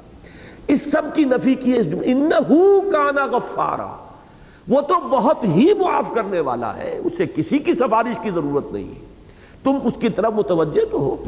ہم تو مائل میں کرم ہے، کوئی سائل ہی نہیں، راہ دکھلائیں کسے رہنے منزل ہی نہیں. جیسا کہ وہ اس حدیث میں آتا ہے کہ ہر رات آخری حصے میں اللہ تعالیٰ سمائے دنیا تک نزول فرماتے ہیں اور پھر ندا ہوتی ہے حل من مستغفر فاغفر له، ہے کوئی استغفار کرنے والا کہ میں اسے بخش دوں، کوئی معافی چاہنے والا کہ اسے معاف کر دوں. حل من سائل فاعطیہ، ہے کوئی مانگنے والا کہ میں اسے عطا کروں. تو اللہ تو خود غفار ہے، تم کن چکروں میں پڑے ہوئے ہو؟ اپنا عمل درست نہیں کرنا، حرام خوری کو جاری رکھنا، اپنے غلط طرز عمل کو برقرار رکھنا، اور تلاش کرنا ادھر ادھر کوئی سفارشی، کوئی ذرائع، کوئی وسائل، کوئی وسیلہ، تو یہ تمہاری اصل میں ساری کی ساری غلط فہمی ہے۔ وہ تو خود غفار ہے، بخشنے والا ہے، ذرا اس کی طرف خلوص قلب کے ساتھ رجوع تو کرو۔ فَقُلْتُ اسْتَغْفِرُوا رَبَّكُمْ إِنَّهُ كَانَ غَفَّارًا۔ اس کے نتیجے میں کیا ہوگا؟ يُرْسِلِ السَّمَاءَ عَلَيْكُمْ مِدْرَارًا، وہ آسمان چھوڑ دے گا تم پر چھاجوں برستا ہوا۔ یہ لفظی ترجمہ ہے۔ مدرار کہتے ہیں کثیر الدرور، جس میں کہ بڑی ہی یعنی قوت کے ساتھ، جس میں ہم اردو میں کہتے ہیں چھاجوں بھی برس رہا ہے، چھاجوں پانی برس رہا ہے،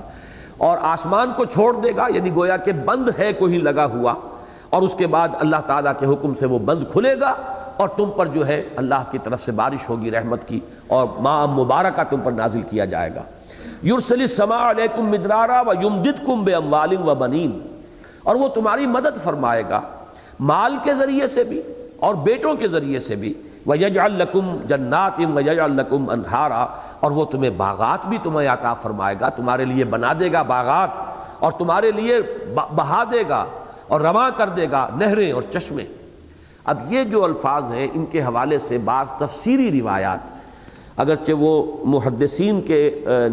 جو بھی معیارات ہیں ان پر تو اس درجے ثابت نہیں ہے کہ ان کو کہیں صحیحین میں جگہ ملے، لیکن تفسیری روایات میں یہ بات آئی ہے، لیکن مضمون سے مناسبت رکھتی ہے، اور قرآن مجید کے دوسرے مقامات سے اس کے شواہد ملتے ہیں کہ اللہ تعالیٰ جب بھی کسی قوم کی طرف رسول کو بھیجتا تھا، میں اس لیے اب اس بارے میں محتاط ہو گیا ہوں کہ رسولوں کا ذکر اور ان کے بارے میں جو سنت اللہ ہے اس کا ذکر کرتے ہوئے میں جو حال کا صیغہ نہیں استعمال کرتا بلکہ ماضی کا، اس لیے کہ یہ سلسلہ نبوت اور رسالت بند ہو چکا ہے۔ اب ہمیں حال کا صیغہ جو ہے غلطی سے بھی استعمال نہیں کرنا چاہیے، اس سے بھی اشتباہ ہو جاتا ہے کہ اللہ جب بھی رسول کو بھیجتا ہے اس کے ساتھ یہ قاعدہ قانون ہے، تو بھیجتا ہے نہیں، بھیجا کرتا تھا، اس کا سلسلہ جو ہے منقطع ہو چکا ہے۔ تو اللہ کا یہ قاعدہ رہا ہے، یہ سنت رہی ہے اللہ کی، کہ جب بھی کسی قوم کی طرف کسی رسول کو وہ بھیجتا تھا تو اس قوم کو جھنجھوڑنے کے لیے چھوٹے چھوٹے عذاب، کہیں قحط پڑ گیا ہے، کہیں کوئی اور مصیبت آ گئی ہے، کہیں کسی اور طرح کی تکلیف آ گئی ہے، یہ تمام چیزیں اس لیے ہوتی تھی تاکہ یہ کچھ جاگیں، ہوش میں آئیں، اس لیے کہ اگر فراوانی ہے، عیش ہے، آرام ہے تو اور غافل ہو جاتا ہے انسان، پھر یہ کہ اس کے اندر استغنا بڑھتا چلا جاتا ہے، بے پرواہی کے اندر اضافہ ہوتا ہے، غفلت جو ہے اور گہری ہو جاتی ہے۔ لیکن جب اس طرح کی کیفیت ہو، کوئی بیماری آ گئی ہو، تو انسان آپ کو معلوم ہے اللہ کی طرف متوجہ ہوتا ہے، دعا کرتا ہے پروردگار میری اس مصیبت کو ٹال دے۔ کوئی اور مصیبت آئی ہو تو یہ اللہ کا مستقل قانون ہے، جس کو سورہ سجدہ میں اس طرح بیان کیا گیا ہے وَلَنُذِيقَنَّهُم مِّنَ الْعَذَابِ الْأَدْنَىٰ دُونَ الْعَذَابِ الْأَكْبَرِ، ہم انہیں لازماً چکھائیں گے مزہ چھوٹے چھوٹے عذابوں کا اس بڑے عذاب سے پہلے۔ وہ بڑا عذاب کون سا ہے؟ جب کہ کسی قوم کو بالکل ختم کر دیا جائے، تہس نہس کر دیا جائے، جس کے لیے میں نے لفظ استعمال کیا تھا عذاب استیصال، جڑ سے کسی کو اکھاڑ دینا۔ تو اس عذاب اکبر، عذاب استیصال سے پہلے چھوٹے چھوٹے عذاب، کہیں جو ہے قحط پڑ گیا ہے، کہیں کوئی اور آفت سماوی آ گئی ہے، تاکہ لوگ ہوش میں آئے، جاگے۔ تو یہ روایات میں آتا ہے کہ حضرت نوح علیہ السلام کے زمانے میں بھی جبکہ ان کی قوم جو ہے اعراض اور انکار پر اصرار کر رہی تھی، سواد والا اصرار، تو ان پر بھی قحط آیا بہت شدید، اور اچانک ان کے ہاں بچوں کی پیدائش کا سلسلہ بھی رک گیا۔ معلوم ہوتا ہے جیسے پوری قوم بانجھ ہو گئی، گویا کہ نسل ختم ہوا چاہتی ہے۔ یہ 40 برس کا عدد آیا ہے کہ مسلسل نہ کسی بچے کی پیدائش ہو رہی ہے کسی گھر میں، اور بارش نہیں برس رہی ہے، شدید قسم کا ان کے اوپر جو ہے قحط کا عالم ہو گیا۔ اس میں کچھ یعنی معلوم ہوتا ہے کہ ان روایات کے ساتھ ان الفاظ کی مناسبت ہے۔ فَقُلْتُ اسْتَغْفِرُوا رَبَّكُمْ، میں نے ان سے کہا استغفار کرو اپنے رب سے۔ اور اسی کے حوالے سے میں نے عرض کیا تھا حضرت عمر کا وہ واقعہ کہ انہوں نے بارش کی دعا نہیں کی، استغفار کیا۔ جب لوگوں نے کہا کہ آپ آئے تو تھے بارش کی دعا کرنے، تو آپ نے فرمایا استغفار ہی تو ہے، اور یہی آیت پیش کی کہ در حقیقت یہ جو ہمارے گناہ ہیں، ہماری خطائیں ہیں، کوتاہیاں ہیں، وہی تو روک بن جاتی ہیں اللہ تعالیٰ کی رحمت کے راستے میں۔ اگر اللہ بخش دے ان گناہوں کو تو گویا کہ وہ راستہ جو رحمت کا وہ کھل جائے گا، اور پھر ہمیں اللہ تعالیٰ ہماری تمام ضرورت کی چیزیں بہت پہنچائے گا۔ تو فرمایا فَقُلْتُ اسْتَغْفِرُوا رَبَّكُمْ إِنَّهُ كَانَ غَفَّارًا يُرْسِلِ السَّمَاءَ عَلَيْكُمْ مِدْرَارًا، اگر تم یہ کرو، استغفار کرو، پلٹو، رجوع کرو اپنے رب کی جناب میں، تو اللہ تعالیٰ یہ جو بند لگا ہوا ہے، اس لیے یرسلو کا لفظ میں نے عرض کیا تھا جیسے کہیں بندش اور اس کو کھول دیا جائے، تو یرسل السماء علیکم مدرارا، یہ جو بندش لگی ہوئی ہے، بارش نہیں ہو رہی ہے، اللہ اس بندش کو توڑ کر اور تم پر چھاجو بارش برسائے گا، وَيُمْدِدْكُمْ بِأَمْوَالٍ وَبَنِينَ، اور تمہیں مال سے بھی نوازے گا اور اولاد سے بھی نوازے گا۔ یہ تمہارے ہاں یہ سلسلہ بھی جو رک گیا ہے اس کے بھی اللہ تعالیٰ جو ہے اس سلسلے کو جاری فرمائے گا۔ وَيَجْعَلْ لَكُمْ جَنَّاتٍ وَيَجْعَلْ لَكُمْ أَنْهَارًا، اور تمہارے لیے باغات بھی بنا دے گا اور نہریں اور چشمے رواں کر دے گا۔ مَا لَكُمْ لَا تَرْجُونَ لِلَّهِ وَقَارًا، اب تک جو انداز ہے وہ تشویق کا، ترغیب کا، بڑی ہی دل سوزی کے ساتھ ان کو بلانے کا، یہ آیت جو ہے اس میں جلالی انداز ہے۔ مَا لَكُمْ لَا تَرْجُونَ لِلَّهِ وَقَارًا، تمہیں کیا ہو گیا ہے؟ تم اللہ تعالیٰ کے جلال کا کوئی اندیشہ نہیں رکھتے؟ اللہ تعالیٰ کی غیرت کہیں جوش میں نہ آ جائے؟ تم جو جس طریقے سے اکڑ رہے ہو اور جس طریقے سے استکبار کر رہے ہو، جس طرح میری دعوت کو رد کر رہے ہو، اعراض کر رہے ہو، تمہیں کوئی اندیشہ نہیں رہا کہ اللہ تعالیٰ جہاں رؤوف ہے، ودود ہے، رحیم ہے، وہیں پھر ذو انتقام بھی ہے، شدید الانتقام، بہت سخت انتقام لینے والا، سخت سزا دینے والا، شدید العقاب۔ تو یہاں وقارا، اللہ کی شان جلالی، اللہ کی عظمت کا ظہور نہ ہو جائے کہیں، اور اللہ تعالیٰ کی وہ غیرت جو ہے وہ کہیں جوش میں نہ آ جائے کہ جس کے نتیجے میں تمہیں نسیم منسیہ کر دیا جائے۔ مَا لَكُمْ لَا تَرْجُونَ لِلَّهِ وَقَارًا، تمہیں کوئی اندیشہ نہیں رہا، تمہیں کوئی خیال نہیں، تمہیں کوئی گمان نہیں رہا، تمہیں کوئی توقع نہیں ہے کہ اللہ تعالیٰ کا جلال جو ہے کہیں وہ ظاہر نہ ہو جائے۔ وَقَدْ خَلَقَكُمْ أَطْوَارًا، حالانکہ اس نے تمہیں پیدا فرمایا ہے جیسے کہ تم جانتے ہو کہ ایک کیفیت کے بعد دوسری، دوسری کے بعد تیسری، جیسے کہ سورہ حج میں اور سورہ مومنون میں آیا ہے وَلَقَدْ خَلَقْنَا الْإِنسَانَ مِنْ سُلَالَةٍ مِّن طِينٍ ثُمَّ جَعَلْنَاهُ نُطْفَةً فِي قَرَارٍ مَّكِينٍ ثُمَّ خَلَقْنَا النُّطْفَةَ عَلَقَةً فَخَلَقْنَا الْعَلَقَةَ مُضْغَةً فَخَلَقْنَا الْمُضْغَةَ عِظَامًا فَكَسَوْنَا الْعِظَامَ لَحْمًا ثُمَّ أَنشَأْنَاهُ خَلْقًا آخَرَ فَتَبَارَكَ اللَّهُ أَحْسَنُ الْخَالِقِينَ۔ تو یہ دو صورتیں جو آپس میں جوڑے کی حیثیت رکھتی ہیں، سورہ حج اور سورہ مومنون، ان میں آپ دیکھیں گے کہ یہ مضمون انہی دو صورتوں میں بڑی خوبصورتی کے ساتھ آیا ہے، پہلے رکوع میں وہاں بھی ہے اور پہلے ہی رکوع میں سورہ مومنون میں بھی ہے۔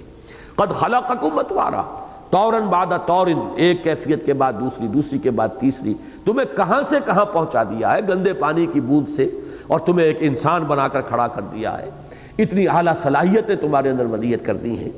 الم تروا کیف خلق اللہ سبع سماوات طباقا، کیا تم نے دیکھا نہیں، کیا تم نے غور نہیں کیا کیسے بنا دی اللہ تعالیٰ نے 7 آسمان تہ بر تہ۔ ان کے بارے میں ہر جگہ جہاں بھی الفاظ آتے ہیں میں عرض کرتا رہا ہوں کہ تاحال ان الفاظ کی حقیقت ہم پر منکشف نہیں ہوئی۔ ہمارا علم جو ہے، جو بھی اس کاسمولوجی جسے آپ کہتے ہیں یا ایسٹرونومی، اس کا علم ابھی یہاں تک نہیں پہنچا ہے کہ یہ حقیقت منکشف، لیکن ایمان ہمارا ہے کہ وقت آئے گا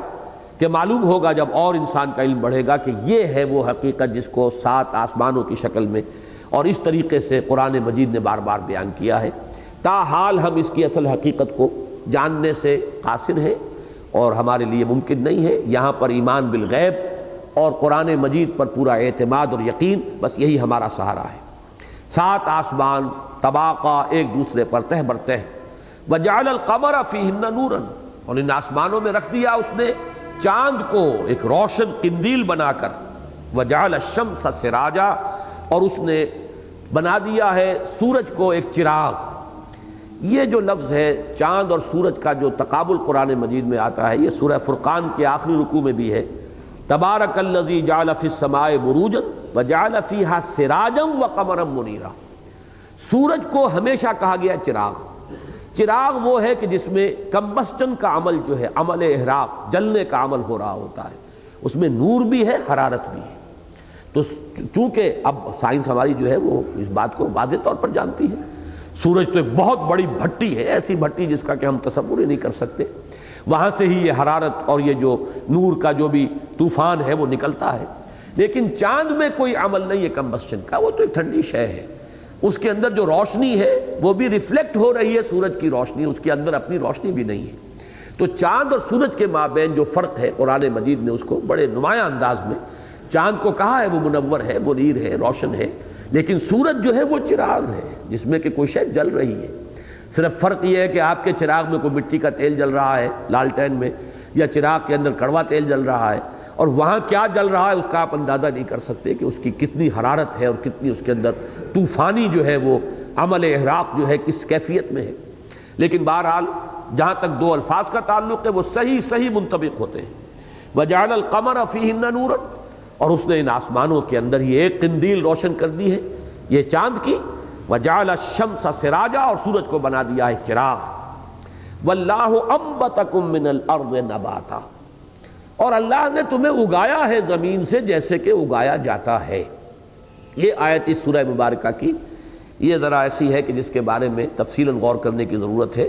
باقی مضامین تو قرآن مجید کے اکثر و بیشتر وہ مضامین ہیں کہ جو بار بار تکرار کے ساتھ آتے ہیں، لیکن یہ الفاظ بڑے غیر معمولی ہیں،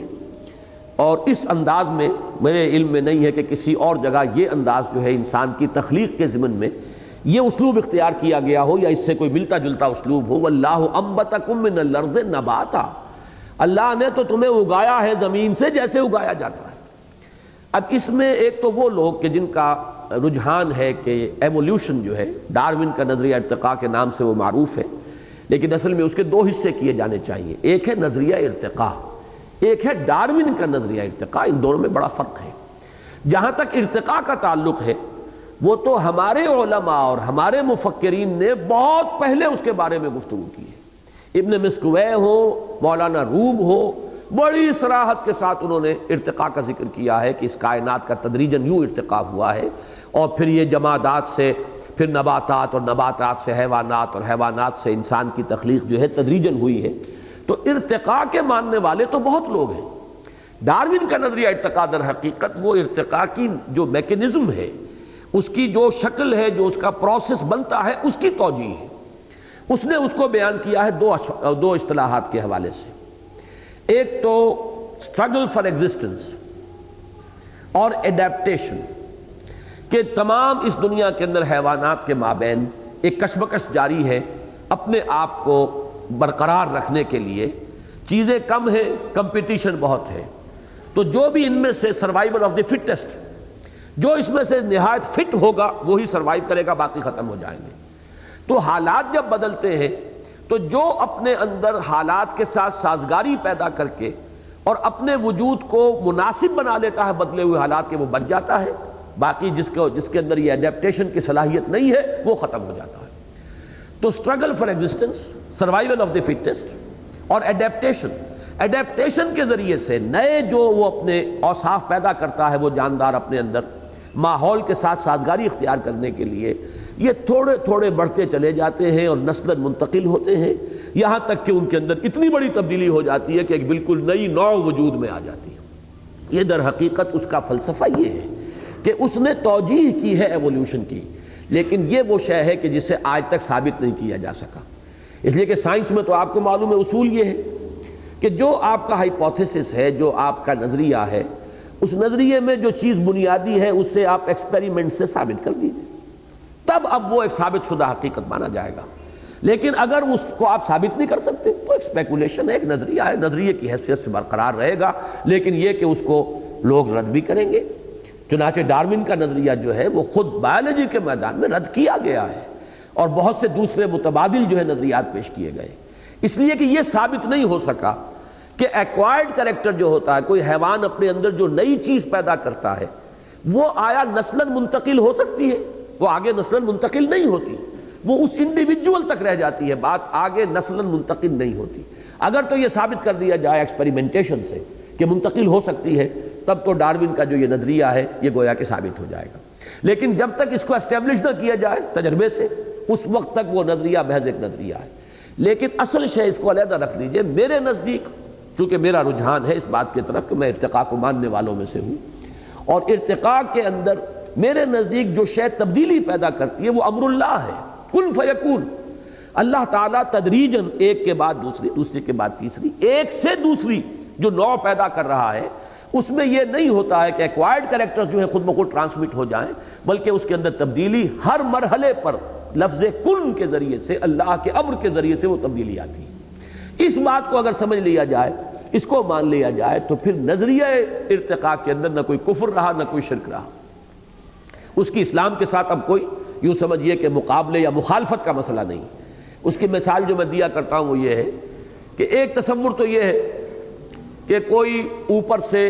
کوئی دیوتا ہے یا دیوی ہے یا اللہ ہے، کوئی چھاج ہے، اس میں سے وہ پانی برسا رہا ہے، ایک یہ تصور ہو سکتا ہے توہماتی تصور۔ ایک تصور یہ ہے کہ نہیں صاحب یہ تو ہم نے جان لیا، ہمیں معلوم ہو گیا بارش کیسے برستی ہے، وہ تو سمندر سے بخارات اٹھتے ہیں، پھر وہ اوپر جاتے ہیں، ٹھنڈے ہو جاتے ہیں، تو وہ پھر بادلوں کی شکل اختیار کرتے ہیں، پھر ہوائیں ان کو لے کر دور دراز جگہ پر جاتی ہیں، پھر وہ کہیں پہاڑوں سے ٹکراتے ہیں یا کوئی اور ایٹماسفیرک کنڈیشنز کی تبدیلی کی وجہ سے وہ بارش کی شکل میں یا برف کی شکل میں زمین پر آ جاتے ہیں۔ یہ ایک سائیکل ہے۔ پھر وہ برف پگھلتی ہے یا بارش پانی کا جو ہے وہ آتا ہے، وہ فضا کو دھوتا ہوا اور زمین کے مختلف ندیوں نالوں میں سے ہوتا ہوا پھر اور دریاؤں سے ہوتا پھر سمندر میں پہنچ جاتا ہے۔ یہ تو ایک سرکل ہے، یہ ایک سرکل ہے جو چل رہا ہے، واٹر سائیکل۔ اب یہ کہ اگر تو آپ یہ سمجھیں کہ یہ خود بخود ہو رہا ہے تو یہ کفر ہوگا۔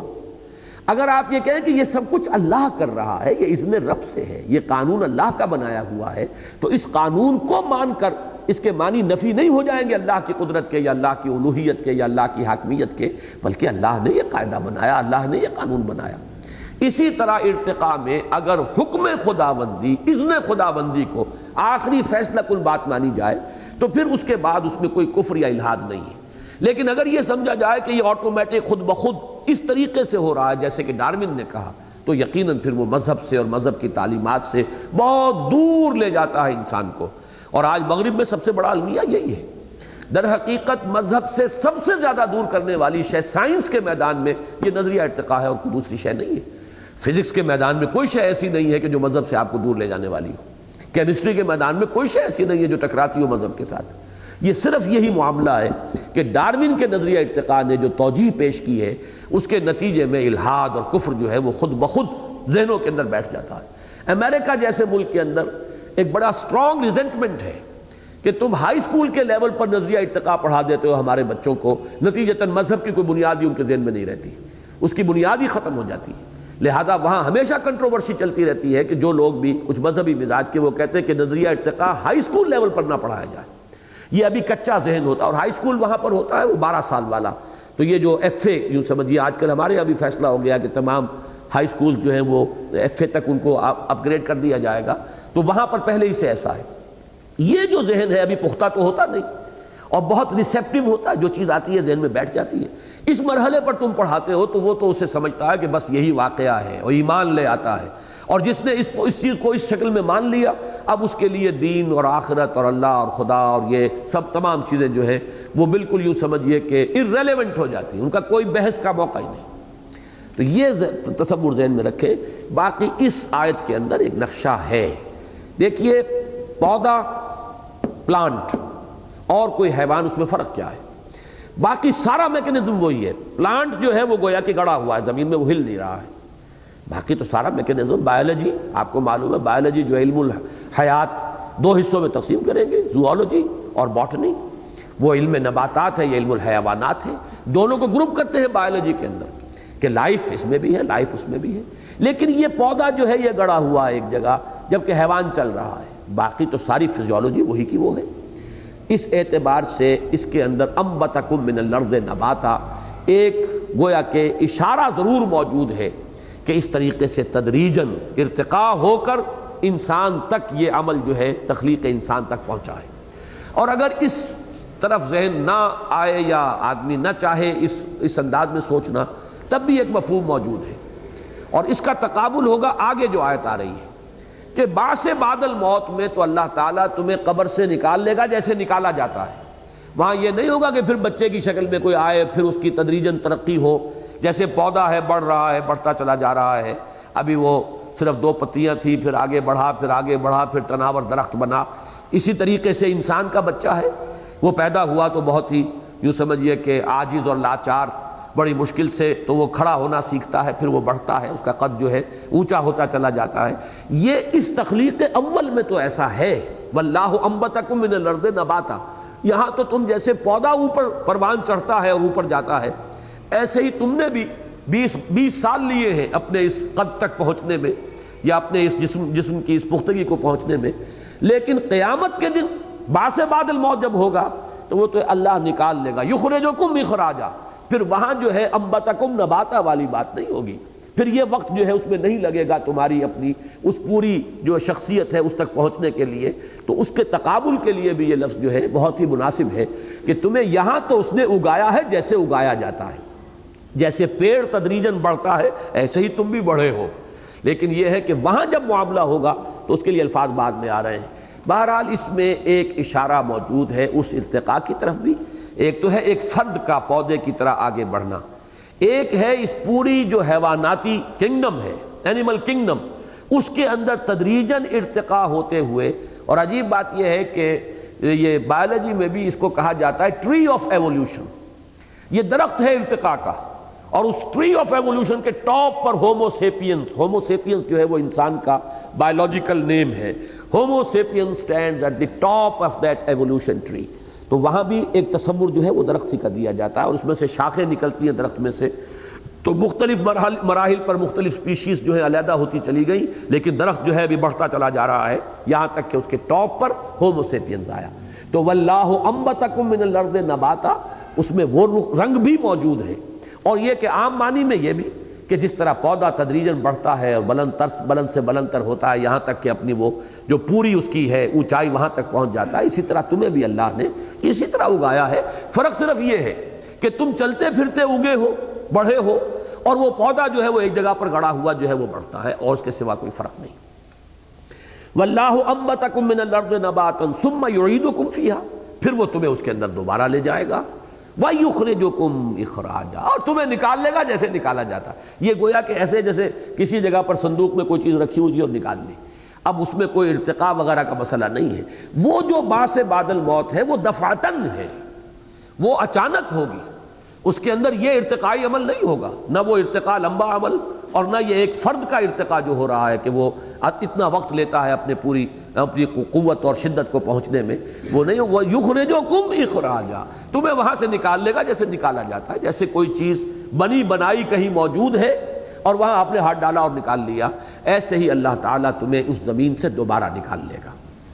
واللہ انبتکم من الارض نباتا ثم یعیدکم فیہا ویخرجکم اخراجا واللہ جعل لکم الارض بساطا، اور اللہ تعالیٰ نے تمہارے لیے زمین کو ایک فرش بنا دیا ہے، بچھونا بنا دیا ہے. اس میں تمہارے لیے ساری چیزیں، تمہاری آسائش کی، آرام کی، تمہاری ساری ضروریات. آج کل تو آپ نے سنا ہوگا ایسے بیڈز بنتے ہیں، ان کے $10,000 اس کی ایک بیڈ کی قیمت ہوتی ہے کہ اسی میں سب کچھ اس بیڈ کے اندر ہی سب کچھ ہے. ایک بٹن دبائیے تو یہ ہو گیا، اور دوسرا بٹن دبائیے تو یہ چیز نکل آئی، اور تیسرا بٹن دبائیے تو وہیں پہ بیٹھے بیٹھے بیڈ کے اندر وہ ساری آپ کی ضرورتیں پوری ہو جاتی ہیں. تو اللہ تعالیٰ نے ایسا بستر بنایا ہے اس زمین کو کہ اس کے اندر تمہاری تمام ضروریات اس نے فراہم کر دی ہیں. واللہ جعل لکم الارض بساطا لتسلکوا منها سبلا فجاجا، تاکہ تم اس کے اندر چلو اور وہ راستے، تنگ راستے، فج کہتے ہیں گھاٹی کو، فج عمیق یہ لفظ آیا ہے سورہ حج میں بھی کہ دو پہاڑوں کے درمیان. اور خاص طور پر چونکہ مخاطب اول جو ہے قرآن مجید کے وہ حجاز کے لوگ ہیں، عرب کے لوگ ہیں، اور حجاز جو ہے پہاڑی سلسلوں پر مشتمل ہے. تو ان میں جو بھی راستے بنتے ہیں وہ در حقیقت گھاٹی کی شکل میں ہوتے ہیں، ادھر بھی پہاڑ ادھر بھی پہاڑ، کہیں اوپر جا کر پھر وہ درے کی شکل بن جائے گی. تو یہ اللہ نے تمہارے لیے راستے بنا دیے ہیں. اونچے اونچے پہاڑ ہیں لیکن انہی میں ایسے درے رکھ دیے ہیں کہ آسانی سے تم ان کو کراس کرتے ہو اور اس زمین کے اندر گھومتے پھرتے ہو. اب یہ تو گویا کہ حضرت نوح علیہ السلام کی دعوت. اب اس میں کس اسلوب سے، کس انداز سے، کس پیرائے میں، کتنے دل نشین انداز میں انہوں نے باتیں کی ہیں، اللہ تعالیٰ کی عظمت کو کیسے واضح کیا ہے، اللہ کی خلاقی کا کیسے ان کو تصور دیا ہے. یہ ساری چیزیں ہر داعی دین کے لیے جو بھی اللہ کی طرف لوگوں کو بلانا چاہتا ہو، داعی اللہ، اسے ایک ایک لفظ کو اچھی طرح سمجھنا چاہیے کہ یہ ایک گویا کہ کردار ہمارے سامنے آ رہا ہے، نمونے کا کردار. اور اسی میں یوں سمجھیے کہ حضور صلی اللہ علیہ وسلم کی شخصیت موجود ہے. اسی انداز میں حضور بلا رہے تھے. یہی مراحل تھے، پہلے وہ بالکل پرسنل کانٹیکٹ کے ذریعے سے دعوت، پھر اس کے بعد اعلان دعوت، لیکن اس کے بعد یہ کہ وہ سلسلہ جو ہے اسررت لہم اسرارا والا سلسلہ بھی جاری رہا اور یہ دعوت آگے بڑھی ہے. لیکن حضرت نوح علیہ السلام کی قوم نے جس طریقے سے ان کی دعوت کو رد کیا ہے، اب اس کا نقشہ ہے.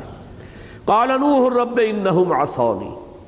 فریاد کی نوح نے، میں نے اب قالا کا ترجمہ کیا ہے، فریاد کی نوح نے.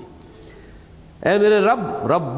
ربی کا در حقیقت یہ مخفف ہے، رب، اے میرے پروردگار، انہم عصونی، انہوں نے میری نافرمانی کی ہے، میری بات ماننے سے انکار کیا ہے، میری دعوت کو رد کر دیا ہے۔ وَاتَّبَعُوا مَن لَّمْ يَزِدْهُ مَالُهُ وَوَلَدُهُ إِلَّا خَسَارًا، اور انہوں نے پیروی کی ہے انہی لوگوں کی جن کو ان کے مال اور اولاد نے سوائے گھاٹے کے اور کچھ نہیں دیا۔ یہ لفظی ترجمہ میں نے کیا ہے۔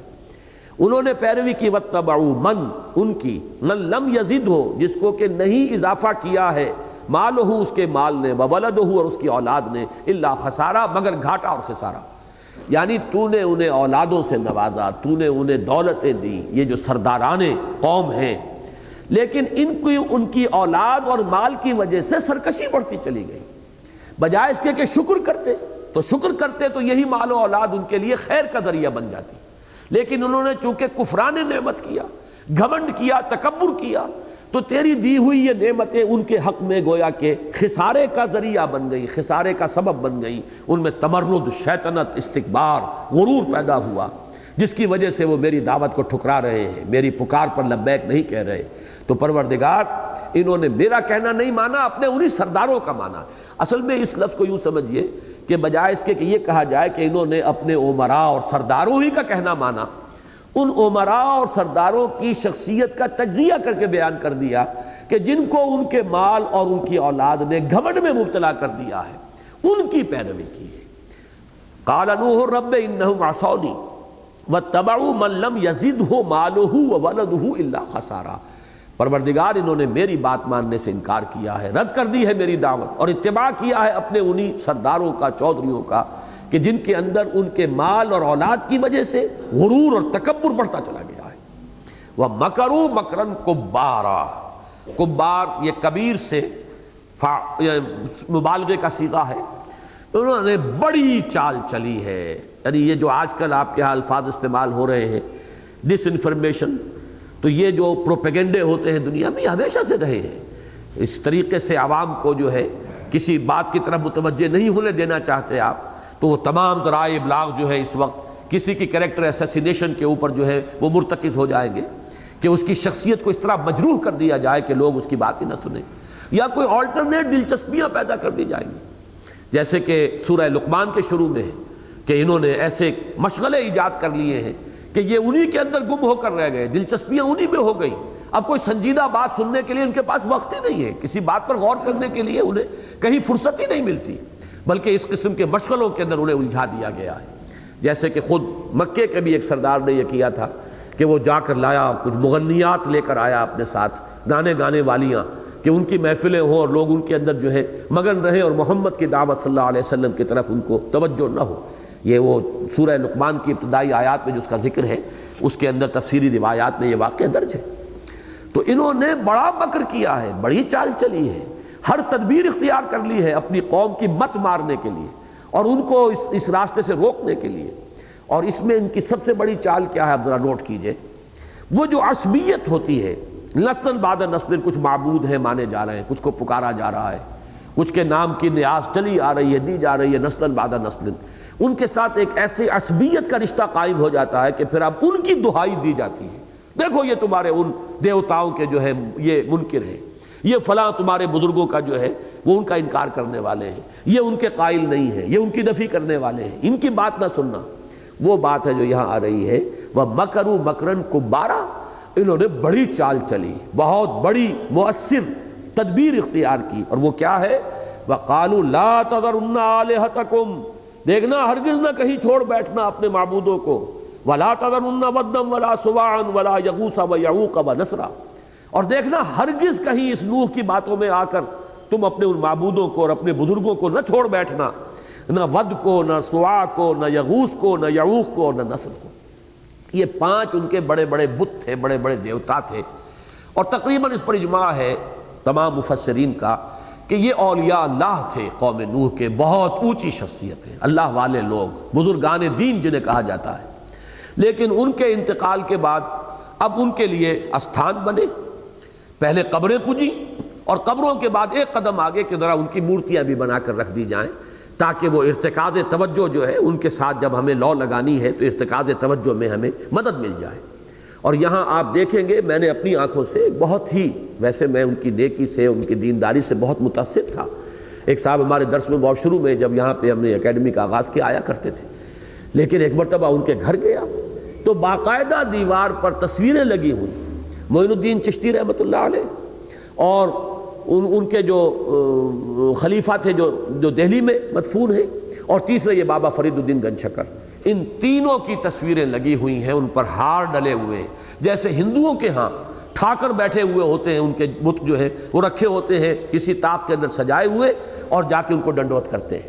یہ معاملہ جو ہے ہمارے ہاں ان بزرگوں کی یہ تصویریں جو ہے موجود ہیں. ایران میں تو خیر حضرت علی اور حضرت فاطمہ کی تصاویر ہیں جو بازار میں بکتی ہیں اور وہ ان کے گھروں میں آویزاں ہوتی ہیں. باقی میں کبھی نہ مانتا اگر میں نے اپنی آنکھ سے نہ دیکھا ہوتا ایک صاحب کے گھر میں اس طریقے سے ان تصویروں کو لگے، وہ تصویر نہیں، ہار پڑے ہوئے ان تصویروں کے اوپر، گویا کہ بعین ہی وہی کام کے جو یہ ہندو اپنے بتوں کے ساتھ کرتے ہیں وہ ہماری تصویروں کے ساتھ ہوا ہے. تو فرق تو صرف اتنا ہی ہے کہ ارتکاز توجہ کے لیے انہوں نے کہا ہم انہیں کوئی خدا تھوڑے مانتے ہیں، یہ بزرگ ہیں، اہل اللہ ہیں، یہ ہماری سفارش کریں گے اور ہم ان کے جو ہے ان کے وسیلے سے اللہ تعالیٰ کا قرب حاصل کر سکتے ہیں، لہذا ان کے لیے ذرا ہم یعنی to show some respect for them ہم نے یہ چیزیں ایجاد کر لی. یہی فلسفہ بت پرستی کا بڑے مدلل انداز میں ڈاکٹر رادھا کرشنن نے دنیا کے سامنے پیش کیا کہ کون احمق سمجھتا ہے کہ یہ پتھر کی مورتی جو ہے اس میں کچھ ہے، یہ تو خود ہم تراشتے ہیں. لیکن یہ تو اصل میں صرف کنسنٹریشن، توجہ کے ارتکاز کے لیے، میڈیٹیشن کے لیے، مراقبے کے لیے ایک خوگرے پیکرے محسوس تھی انسان کی نظر. مانتا پھر کوئی اندیکھے خدا کو کیوں کر، یہ جو شکوہ کی نظم میں علامہ اقبال کا شعر ہے کہ خوگرے پیکرے محسوس تھی انسان کی نظر. تو یہ ہم نے ایک پیکرے محسوس سامنے رکھ لیا ہوتا ہے، اصل میں تو ہم دیوتاؤں کے ساتھ لو لگانا چاہتے ہیں اپنی توجہ کے ارتکاز کے ساتھ، یہ صرف ذریعہ ہیں. تو اس طریقے سے ہوتے ہوتے وہ بت پرستی جو ہے قوم نوح میں رائج ہوئی. اور ان بتوں کے بارے میں مزید تحقیق یہ کہ یہ نام اتنے پختہ ہوئے کہ حضرت نوح کی قوم تو ساری ہلاک ہو گئی وہ، لیکن یہ نام چلے اور عرب میں مختلف قبیلوں کے بتوں کے یہی نام تھے. معلوم ہو رہا ہے وہ تسلسل جو ہے ان کا، وہ کلچرل کنٹینیوٹی جو ہے وہ برقرار رہی ہے. یہی ود اور یہی سوا اور یغوث مختلف قبیلوں کے یہ دیوتا تھے اور ان کے بت جو ہے مختلف جگہوں پر رکھے ہوئے تھے، انہیں پوجا جاتا تھا. تو انہوں نے یہ کہا کہ دیکھنا کہیں ان کی بات میں نہ آ جانا، یہ تمہیں جو ہے دور کر دینا چاہتے ہیں، منقطع کر دینا چاہتے ہیں اپنے ان معبودوں سے. تمہارے معبود ود اور سوا اور یغوث اور یعوق اور نصر پوری طرح ان کے وفادار رہو. میں نے یہاں 2 آیتیں اور نوٹ کی ہیں. سورہ انبیاء میں حضرت ابراہیم علیہ السلام کے بارے میں بھی پھر یہی فیصلہ کیا تھا قوم نے. قالوا حرقوہ وانصروا آلہتکم ان کنتم فاعلین. جب حضرت ابراہیم علیہ السلام نے ان کے بتوں کا وہ حشر کیا، سب کو توڑ پھوڑ کر اور صرف ایک کو باقی رہنے دیا، پھر جب پیشی ہوئی ہے قوم کے سامنے اور جب لاجواب بھی ہو گئے، حضرت ابراہیم کی بات کا کوئی جواب نہیں تھا، لیکن کہا کیا؟ حرقوہ، جلا دو اس کو، جلا کے راکھ کر دو. وانصروا آلہتکم، اپنے معبودوں کی مدد کرو. یہ وقت آ گیا ہے، کھڑے ہو جاؤ اپنے معبودوں کے لیے، ان کی حرمت کے لیے، کٹ مرو ان کی حرمت کے اوپر. وانصروا آلہتکم ان کنتم فاعلین، اگر تمہیں کچھ کر گزرنا ہے. اور سورہ صاد میں فرمایا گیا وانطلق الملأ منهم ان امشوا واصبروا على آلہتکم. جب حضور صلی اللہ علیہ وسلم نے دعوت دی تو کہا جی چلو چلو یہاں سے، یہ ہمارے معبودوں سے منحرف کرنا چاہتا ہے ہمیں، اپنے معبودوں پر جمے رہو. وانصروا واصبروا علی آلہتکم، اپنے معبودوں پر جمے رہو، اپنے معبودوں پر پوری طرح ان کے ساتھ منسلک رہو، جڑے رہو. یہی بات وہ ہے جو یہاں آئی. وقالوا لا تذرن آلہتکم ولا تذرن ودا ولا سواعا ولا یغوث ویعوق ونسرا وقد اضلوا کثیرا ولا تزد الظالمین الا ضلالا. اور پروردگار انہوں نے بہت سو کو گمراہ کر دیا. اضلوا کا فاعل جو ہے بت بھی ہو سکتے ہیں، اس لیے کہ حضرت ابراہیم علیہ السلام کی دعا میں یہ لفظ آیا ہے انہن اضللن کثیرا من الناس. پروردگار ان بتوں نے وجنبنی و بنی ان نعبد الاصنام، پروردگار مجھے اور میری اولاد کو، میری نسل کو بچائے رکھیو اس سے کہ ہم بتوں کی پرستش کریں. انہم اضللن کثیرا من الناس، انہوں نے تو بہت لوگوں کو گمراہ کیا ہے. تو یہ اضلوا کے اندر ہو سکتا ہے کہ اس کی ضمیر اس آیہ مبارکہ پر اگر قیاس کیا جائے تو ان بتوں ہی کی طرف جائے یا یہ کہ ان لیڈروں کی طرف کہ جنہوں نے یہ کہا کہ اپنے بتوں کے اوپر جمے رہو، ڈٹے رہو، پورے استقلال کے ساتھ اپنے موقف پر اپنے آباء و اجداد کی جو رسمیں اور ریتیں ہیں ان کے اوپر جمے رہو، تو یہ ہو سکتا ہے کہ ان کے ان لیڈروں اور ان کے ان عمراء اور سرداروں کی طرف اس کی ضمیر جو ہے ضمیر فاعلی اس کی طرف ہو۔ وَقَدْ أَضَلُّوا كَثِيرًا وَلَا تَزِدِ الظَّالِمِينَ إِلَّا ضَلَالًا، اور اے رب میرے اب تو ان ظالموں کے لیے مت اضافہ کیجو مگر مزید گمراہی کا۔ یہ ہے تلخ ترین دعا جو اب شروع ہو رہی ہے۔ اس دعا کے لیے آپ کو قرآن مجید میں دوسری نظیر ملے گی۔ یہ نہیں کہا جا رہا کہ اللہ ان پر عذاب بھیج دے، بلکہ کہا کیا جا رہا ہے اب ان کا اضافہ گمراہی ہی کا ہونا چاہیے، اور گمراہ ہو یہ بدبخت، اس لیے کہ اگر تو نے اب انہیں ہدایت کی توفیق دے دی تو پھر تو یہ بچ گئے۔ یہی بات اب میں آپ کو وہ سورہ یونس میں جو حضرت موسیٰ علیہ السلام کی دعا آئی تھی میں وہ چاہتا ہوں کہ آپ کے سامنے رکھوں۔ ربنا اطمس علی اموالہم واشدد علی قلوبہم فلا یؤمنوا حتی یروا العذاب العلیم۔ حضرت موسیٰ علیہ السلام نے دعا کی تھی پروردگار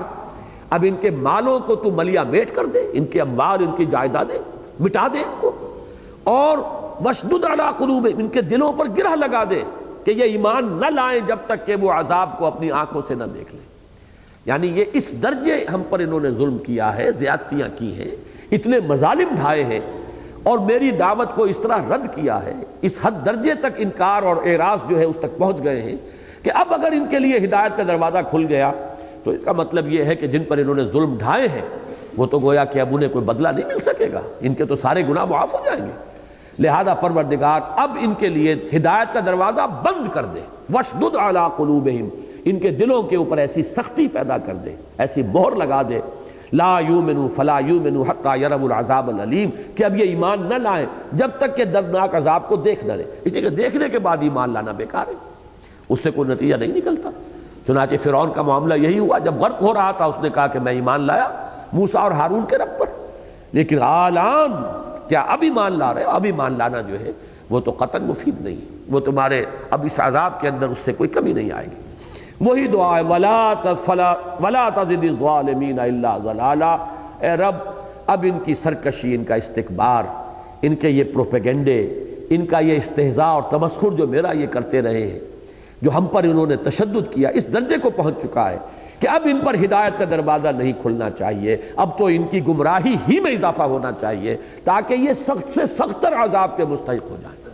اب اس کو اندازہ کر لیجئے کہ نبی سے زیادہ کوئی شفیق اور رحیم نہیں ہوتا اپنی قوم کے حق میں، لیکن ایک وقت آتا ہے، یہی میں نے پچھلی مرتبہ کہا تھا کہ حضور صلی اللہ علیہ وسلم کے بارے میں بھی بعض چیزیں جو بالکل ایک یوں سمجھیے کہ ما فوق البشر اور ما فوق الفطرت تصورات ہمارے ذہن میں پیدا کر لیے گئے کہ حضور نے تو پوری عمر کسی کو بد دعا نہیں دی، حالانکہ بات غلط ہے۔ سیرت کی روایات سے ثابت ہے حضور نے اپنے چچا کے بیٹے ابو لہب کے بیٹے کے لیے بد دعا کی،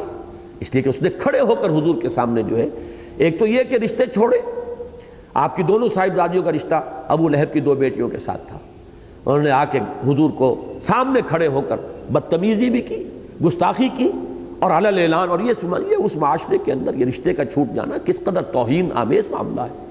جب یہ کیا تو حضور نے پھر اس کے لیے ان دو میں سے ایک جس نے کہ وہ زیادہ گستاخی کی تھی بد دعا کی کہ پروردگار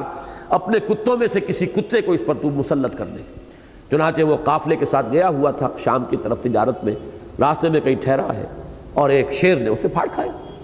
اسی طریقے سے جیسا کہ میں کل بیان کر چکا ہوں پچھلے درس میں کہ غزوہ احد میں حضور کے زبان مبارک سے وہ الفاظ نکل گئے، کیف یہدی اللہ قوما خضبوا وجہ نبیہم بالدم، اللہ اس قوم کو کیسے ہدایت دے سکتا ہے جس نے اپنے نبی کے چہرے کو خون سے رنگ دیا۔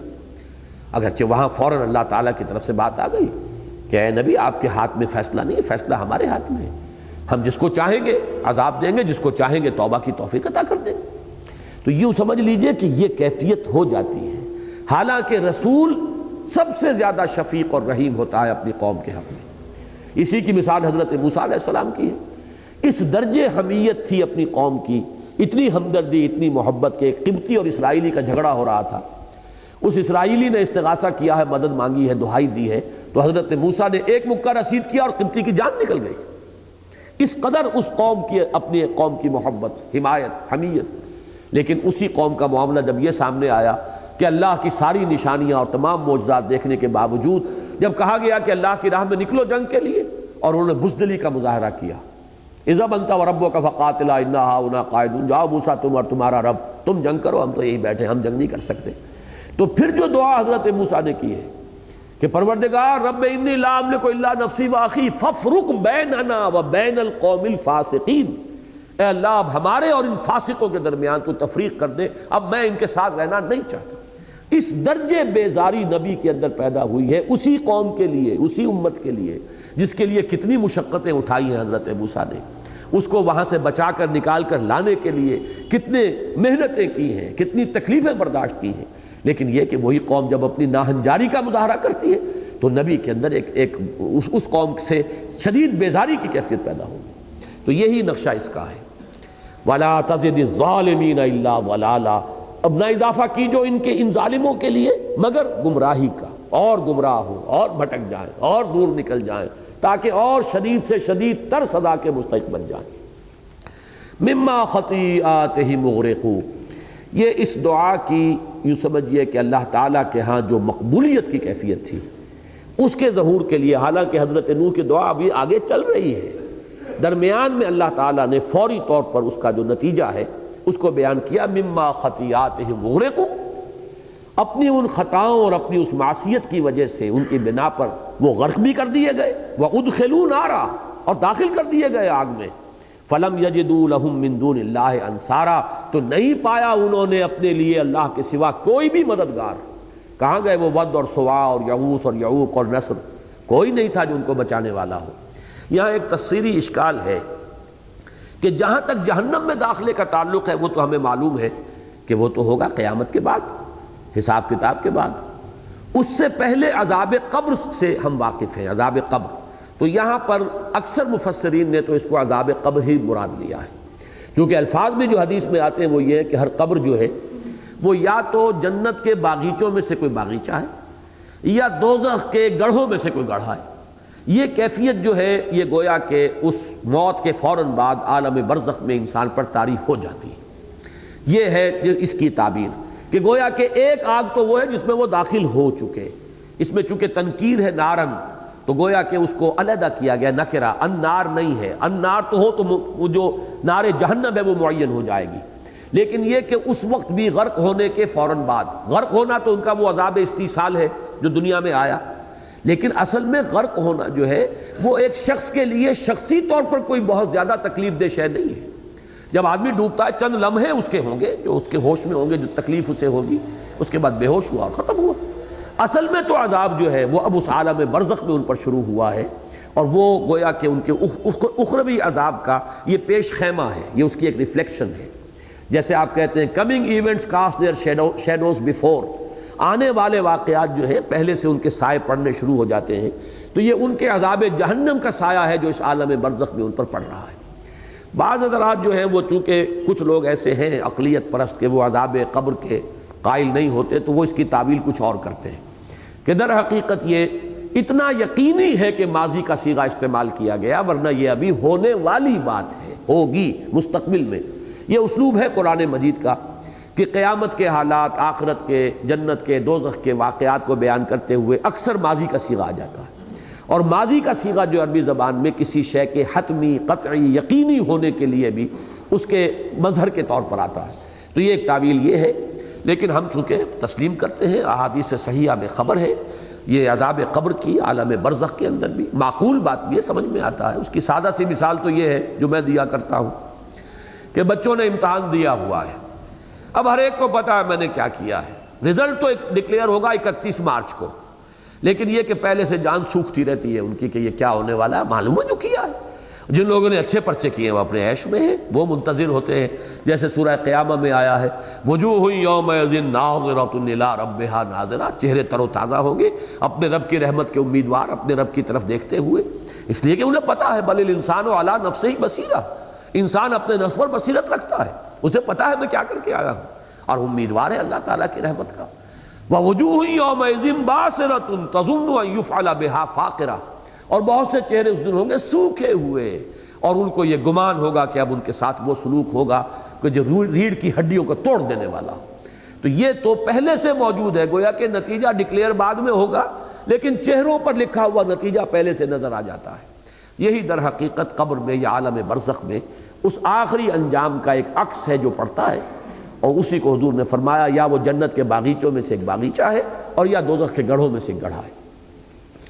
مما خطیئاتہم اغرقوا وادخلوا نارا فلم یجدوا لہم من دون اللہ انصارا، اس میں نفی ہے ان کے پورے فلسفہ شرک کی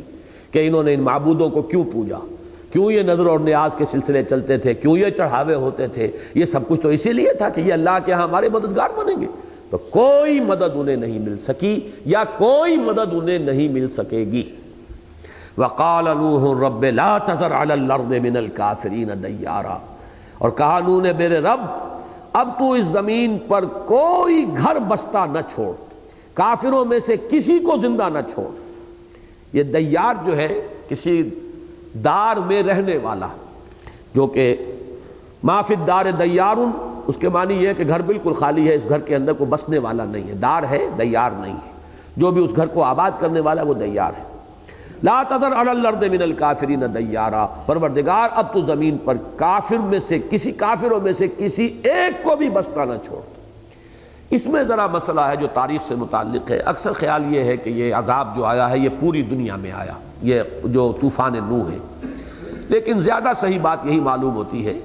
کہ در حقیقت اس وقت تک نوع انسانی ابھی محدود تھی اسی علاقے میں، اور وہیں پر وہ عذاب آیا ہے۔ یہ جو علاقہ ہے جس کو آج کل ہم کردستان کے نام سے جانتے ہیں، جو اس وقت 5 ملکوں میں منقسم ہے، تھوڑا سا حصہ اس کا ایران میں ہے، خاصا بڑا چنک اس کا عراق میں ہے، کچھ حصہ اس کا شام میں ہے، کچھ حصہ اس کا ترکی میں ہے، اور کچھ روس میں ہے۔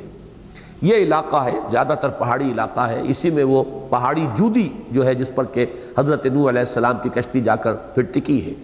اور جیسا کہ بعض مفسرین نے لکھا ہے کہ بعض جو ہوائی جہاز پائلٹس ہیں انہوں نے دیکھا ہے کہ ایک پہاڑی کے اوپر، چوٹی کے اوپر کوئی شے کشتی سے مشابہ جو ہے وہ نظر آتی ہے، لیکن کوئی ایکسپیڈیشن وہاں اس لیے نہیں جا سکتی کہ اس پہاڑ تک جانے کا راستہ صرف رشیا سے ہے، وہ اپروچیبل جو ہے باقی کسی اور ملک سے اپروچیبل نہیں ہے، صرف رشین سائڈ سے اس کو اپروچ کیا جا سکتا ہے، وہاں تک پہنچا جا سکتا ہے، واللہ عالم۔ بہرحال یہ علاقہ تھا جس میں کہ ابھی نوع انسانی یہیں تک محدود تھی، اور اس علاقے میں طوفان آیا ہے، تو گویا کہ وہ ہے تو تمام انسانوں کے لیے ہی اس وقت تک کا جو معاملہ تھا، لیکن یہ کہ پوری دنیا میں سیلاب کے آنے کا جو معاملہ ہے اس کے چونکہ کوئی شواہد نہیں ملے، اس علاقے میں شواہد ملے، طبقات الارض کے ماہرین کو شواہد ملے ہیں کہ یہاں کسی وقت میں بہت بڑا سیلاب آیا، اور اس کی ایچ جی ویلز نے تو ایک تعبیر اور توجیہ بھی کی ہے بالکل خالص مادی اور سائنٹیفک۔ اس کا کہنا یہ ہے کہ میڈیٹرینین جو ہے بحیرہ روم، اس میں پانی کی سطح بلند تھی، اور یہ جو علاقہ تھا یہ سطح سمندر سے نیچا تھا، لیکن ساحل کے ساتھ ساتھ جو ہے پہاڑی سلسلہ ایک ایسا تھا کہ جو اس کو روکے ہوئے تھا۔ یہ شاید آپ نے کبھی سنا ہو کہ کراچی کے بھی اکثر حصے جو ہیں وہ بلو سی لیول ہے، لیکن یہ کہ ساحل کے ساتھ ساتھ جو چٹانیں ہیں اور جو ساحل ہے وہ ہے اونچا، جس کی وجہ سے سمندر کا پانی رکا ہوا ہے، لیکن بہت سے جگہ ایسی ہے کہ جو بلو سی لیول ہے۔ اب اگر کہیں سے دراڑ پیدا ہو جائے تو ظاہر بات ہے سمندر کا پانی جس طرح آئے گا تو وہ بہا کے لے جائے گا۔ تو اس کا کہنا یہ ایچ جی ویلز کا کہ در حقیقت یہ پورا علاقہ جو ہے یہ سمندر کی سطح جو ہے میڈیٹرینین کی یہ اس سے اونچی تھی،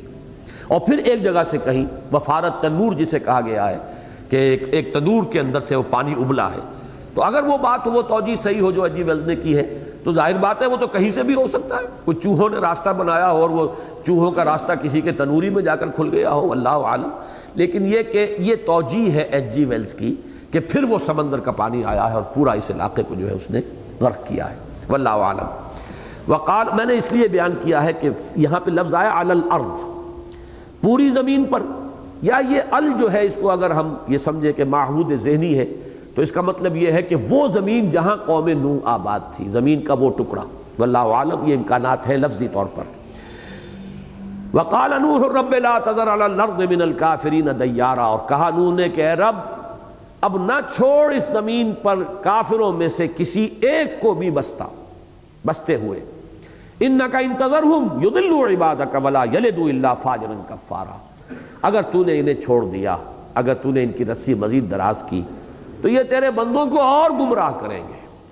اور نہیں جنیں گے مگر فاسق، فاجر اور کافر۔ ان کی اولاد میں سے بھی اب کوئی توقع نہیں۔ چونکہ حضرت نوح علیہ السلام کے بارے میں قرآن مجید میں یہ گواہی موجود ہے 950 برس، یہ تو وہ رہے، سورہ عنکبوت کے اندر واضح لفظ موجود ہے فَلَبِثَ فِيهِمْ أَلْفَ سَنَةٍ إِلَّا 50 عاما، ان میں وہ رہے 1000 سال سے 50 سال کم، 950 برس۔ اور باقی مفسرین نے تفسیری روایات میں کہا ہے کہ ان کی جب بعثت ہوئی ہے تو 40 یا کسی کے نزدیک 100 برس ان کی عمر تھی، اور پھر یہ کہ اس عذاب کے آنے کے بعد بھی 60 برس وہ زندہ رہے، تو 1150 برس ان کی عمر جو ہے وہ شمار کی گئی ہے عام طور پر جو لوگ تورات کے حوالے سے ان چیزوں کی گنتی جنہوں نے کی ہے۔ بہرحال انہوں نے چونکہ کئی نسلیں ان کے سامنے بیتی ہوں گی، اس اعتبار سے وہ جب مشاہدہ کر رہے ہیں کہ اب یہ تو اگلی نسل جو آ رہی ہے وہ پچھلی سے بھی زیادہ بگڑی ہوئی، تو وہاں انہوں نے یہ اپنی درخواست میں شامل کیا کہ پروردگار اب یوں سمجھیے کہ ان کی تو نسل بگڑ چکی ہے، جسے آپ کہتے ہیں بیج مارا جا چکا ہے اس قوم کا، اس سے آئندہ بھی کسی خیر کا کوئی تصور نہیں۔ انک ان تذرہم یضلوا عبادک ولا یلدوا الا فاجرا کفارا رب اغفر لی ولوالدی ولمن دخل بیتی مؤمنا وللمؤمنین والمؤمنات، اے رب میرے مجھے بخش دے، میری خطاؤں سے درگزر فرما، اور میرے والدین ان کی خطاؤں سے بھی درگزر فرما، ان کو بھی بخش دے، اور جو کوئی بھی میرے گھر میں داخل ہو جائے ایمان کے ساتھ۔ اسی سے دیکھیے ملتی جلتی بات یاد آ گئی ہوگی، حضور صلی اللہ علیہ وسلم نے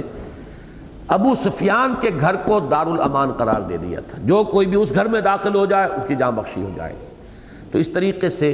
حضرت نوح علیہ السلام کا گھر جو ہے وہ گویا کہ دارالامان اس وقت ہے، جو بھی وہاں آئے گا ایمان کے ساتھ وہ بھی اس عذاب سے بچا لیا جائے۔ وَلِلْمُؤْمِنِينَ وَالْمُؤْمِنَاتِ، اور تمام اہل ایمان مردوں اور اہل ایمان عورتوں کی بھی مغفرت فرما۔ وَلَا تَزِدِ الظَّالِمِينَ إِلَّا تَبَارًا، دیکھیے وہ جوش جو ہے بار بار وہ اس درجے دل زخمی ہو چکا ہے، اس درجے اندر جو ہے اندر سے فریاد جو ہے ایک لاوے کے مانند ابل رہی ہے کہ پہلے آ چکا وَلَا تَزِدِ الظَّالِمِينَ إِلَّا ضَلَالًا، اس کے بعد پھر فرمایا لَا تَذَرْ عَلَى الْأَرْضِ مِنَ الْكَافِرِينَ دَيَّارًا، پھر اپنے لیے اپنے والدین کے لیے اہل ایمان کے لیے مغفرت کے بعد پھر وہ جو ہے دکھی دل سے وہ صدا دوبارہ برآمد ہوئی وَلَا تَزِدِ الظَّالِمِينَ إِلَّا تَبَارًا، اور اے رب میرے ان ظالموں کے لیے تو مت اضافہ کیجو مگر بربادی کا اور تباہی کا۔ یہ وہ انداز ہے کہ جو کسی داعی حق کے اندر پیدا ہو سکتا ہے اور ہوا ہے حضرت نوح علیہ السلام کی شخصیت کے اندر، تو اس کا کوئی ہلکا سا عکس اگر کسی وقت محمد الرسول اللہ صلی اللہ علیہ وسلم میں بھی عارضی طور پر پیدا ہو گیا ہو تو اسے آپ کوئی ناممکن اور ناقابل قیاس نہ سمجھیے۔ اسی اعتبار سے میں نے عرض کیا تھا کہ میرے نزدیک بہت وزنی رائے ہے صاحب موضح القرآن شاہ عبد القادر رحمہ اللہ، جو حضرت شاہ ولی اللہ دہلوی رحمۃ اللہ علیہ کے بیٹے ہیں، انہوں نے جو کہا ہے کہ سأل سائل بعذاب واقع میں بھی در حقیقت حضور صلی اللہ علیہ وسلم مراد ہے کہ آپ نے بھی اس وقت وہ جو کیفیت تھی جس کا کہ نقشہ سورہ معارج کے آخری رکوع کے دوسرے رکوع میں کھینچا گیا ہے، فما للذین کفروا قبلک مہطعین عن الیمین وعن الشمال عزین، یہ جس طرح سے پل پڑ رہے تھے حضور پر، تو اس وقت کوئی بات جو ہے آپ کی زبان مبارک سے بھی ایسے نکلی ہو سأل سائل بعذاب واقع، لیکن حضور کو اس وقت فرمایا گیا آپ صبر کیجئے، ابھی انتظار کیجئے، جیسے سورہ نون یا سورہ قلم میں فرمایا فاصبر صبرا جمیلا ولا تکن فاصبر لحکم ربک ولا تکن کصاحب الحوت، یہاں بھی فرمایا گیا فاصبر صبرا جمیلا، اے نبی ابھی ان کے لیے ہماری ڈھیل جو ہے ابھی رسی ہمیں دراز کرنی ہے، آپ جلدی نہ کیجئے۔ چنانچہ یہ لفظ بھی سورہ مریم میں موجود ہے ولا تعجل علیہم، آپ جلدی نہ کیجئے ان کے خلاف، ان کے بارے میں یہ آخری فیصلہ کرنے میں جلدی نہ کیجئے۔ تو اس اعتبار سے یہ جوڑا جو ہے صورتوں کا، اس کا آغاز اس کا اختتام باہم معنوی طور پر آپس میں بہت مربوط ہے۔ بارک اللہ لی ولکم فی القرآن العظیم ونفعنی وإیاکم بالآیات والذکر الحکیم۔ اللہ کا شکر ہے کہ جو میرا ارادہ تھا وہ پورا ہو گیا اور ہم نے ایک ہی نشست میں اس سورہ مبارکہ کا مطالعہ مکمل کر لیا ہے۔ اب اذان ہوگی اور اذان کے ختم ہونے کے 5 منٹ کے بعد جماعت ہوگی۔